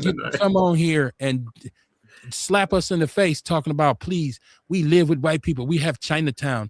We make microphones. We make exactly radios and all that. Look, man, kiss my ass, man. That's all. And I'm rarely that visceral, but he can kiss my ass, and any Asian that feels that way can kiss my ass too. And enough is enough is enough. And like they say, we sick and tired of being sick and tired. But it's time we do something. We have to make a statement. That's what it's all about. Kev, but it also shows. One question without no punks and sissies and no name calling. Just one last question, and no punks, no sissies, no name calling, man. Man, Orlando, do you have any decency? What is it that you won't do to protect these motherfuckers and shit, no matter what they do? What type of man are you to sit around here and back somebody and some party? I'm not a fucking political person myself, but I'm a decent human being. Man, you don't have no shame. And you know what I'm saying? You tap danced around the serious part of the questions, man. This shit that's going on, you helping it. You helping these people to harm everybody by sitting here taking up for them, and no matter what they do. Well, he'll slap your motherfucking wife and you won't do nothing, man. That's a shame. Ian, and that's go a ahead. serious question. Yeah, I'm done. Oh, I'm sorry. Orlando's still on? Okay. Go ahead, Ian. Go ahead. No, all I was saying was when it comes to I was going to jump on the Asian thing, but when it comes to the political parties. I'm not going to. Hold on, Orlando. I'm trying to let Ian get what he was saying out. Go ahead. Yeah, because it's like with the political parties, it's almost like religion. Kev. You know what I'm saying? Really, it's almost like religion. And I'm gonna say at this stage of the game, it's basically pointless to really try to quote unquote get somebody to see it your way. You know, regardless if we agree with Orlando or not, he has a right to his opinion, and he's not going to change it. He's been, you know, Kevin, you've known him for years. I've known him for years. He's not going to change his opinion. This is what it is, and it's not. I don't want him to change his opinion. I just hate asking somebody a question and they never answer the question. That's all. Well, That's my issue. but I mean, it is what it is. It's okay. You know, I mean, he's not going to answer it. I mean, but maybe he feels like he answered it. I don't know. But all I'm saying in regards to, I asked the question. I'm the one who can say whether or not he answered my question. He can't tell me I answered it and he went a million miles away from it and drove. It's like me saying, can you take me to Germantown? And I end up in Chicago. I still gave you a ride. I asked you to take me to Germantown. What the fuck is we doing in Chicago? Yeah. So it's just like going out of the way. No, Orlando, say what you got to say so I can close this down. Yeah. Well, let's do it like this, Kev. Let's be clear. My responses to you or anybody else are always going to be my thoughts individually. I can look at the landscape and you can say, you know, whatever you want to say, well, you dance around, whatever the case may be. I don't support reparations. I support 40 acres and a mule. I brought up the question on why did you bring that up so much when the very party that you support so often, not saying all the time, not calling you Democrats, but you don't hold their asses to the fight. Now, then you get this knucklehead who want to say, well, they can slap your wife and you wouldn't do nothing. Nigga, stop talking slick in your mouth. That's the way you act. Hold on. Let me make my submission since you want to pop off. Man, fuck you, nigga. Yeah, I got your knucklehead too. I got a knuckle sandwich for you next time I see you. Let me make my point. Since you want to talk slick in the mouth, you got to be able to take this stuff, slick mouth talker.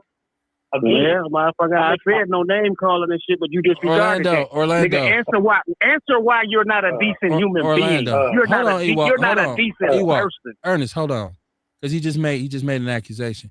You said the party that I support so much.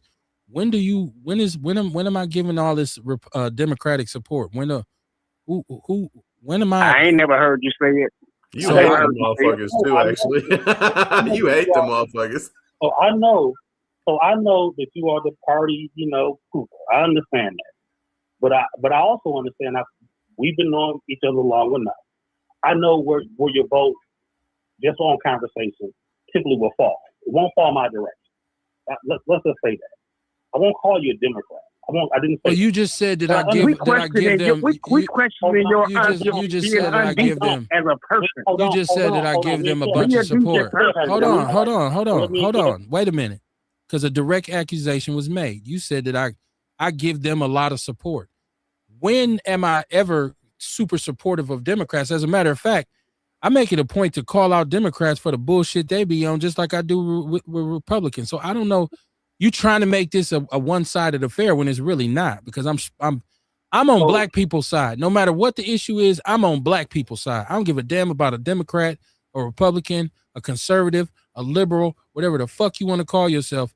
I am on the side of black people, foundational black Americans, the people who helped establish this country, the people who helped build this country. That's who I'm with. My forefathers, my people who worked, who hundreds of years of free slave labor that really built the backbone of this economy, that helped us become a superpower. That's whose side I'm on. So it ain't about no partisan bullshit. And like I said, I'm not, you don't hear a bunch of Democratic revelry coming from me because I'm not a Democrat. And I've argued with Democrats just like I've argued with Republicans. So when you make an accusation towards me, just keep it accurate. That's all. So I will say this, Kev. I listened to your commentary for years. And you and I would consider we are friends. We differ maybe politically, but I'm very confident to understand if there was a question like, would you vote? Have you voted for a Republican? You said, have I voted for it? Yes, I voted for. No, I've never voted for a Republican. I voted democratically. Have you voted for? I voted democratically in the past. Yes, I have. My question was, how come you don't have any decency as a man? Hold on. As a man, why don't you have any decency? Hold on. You own some decency stuff, and you are not a decent individual yourself, bottom dweller. Let's be calm. I call a punk and a fag and whatever the fuck you is, nigga. If that's what you doing, I'm gonna call you that. You a tap dancer, I'm gonna call you that. That's what the fuck you is. You's a slave. You like being in chains. And you would do anything. You would lick Donald Trump. Orlando. If you asking me because I said I voted democratically, I'm not a Democrat, and I don't vote against my interests. So I'm not going to vote for a racist Republican just to prove that I'm not a Democrat. So I'm not trying to finish this on you like this, but if you have never voted for a Republican, but voted for Democrats, but not a Democrat, I mean that says something. But I want to get to the broader point of this big mouth dude who can't have no self control. What is it? Man, have some decency. Don't get on here talking that old tap dance bullshit. It's a whole lot of people listening to your stupid ass. You's a stupid nigga. Again. You's a good boy, Sambo. You shoe shining punk. Hold on. Go sign for shoes somewhere, boy. Right now. Hold on.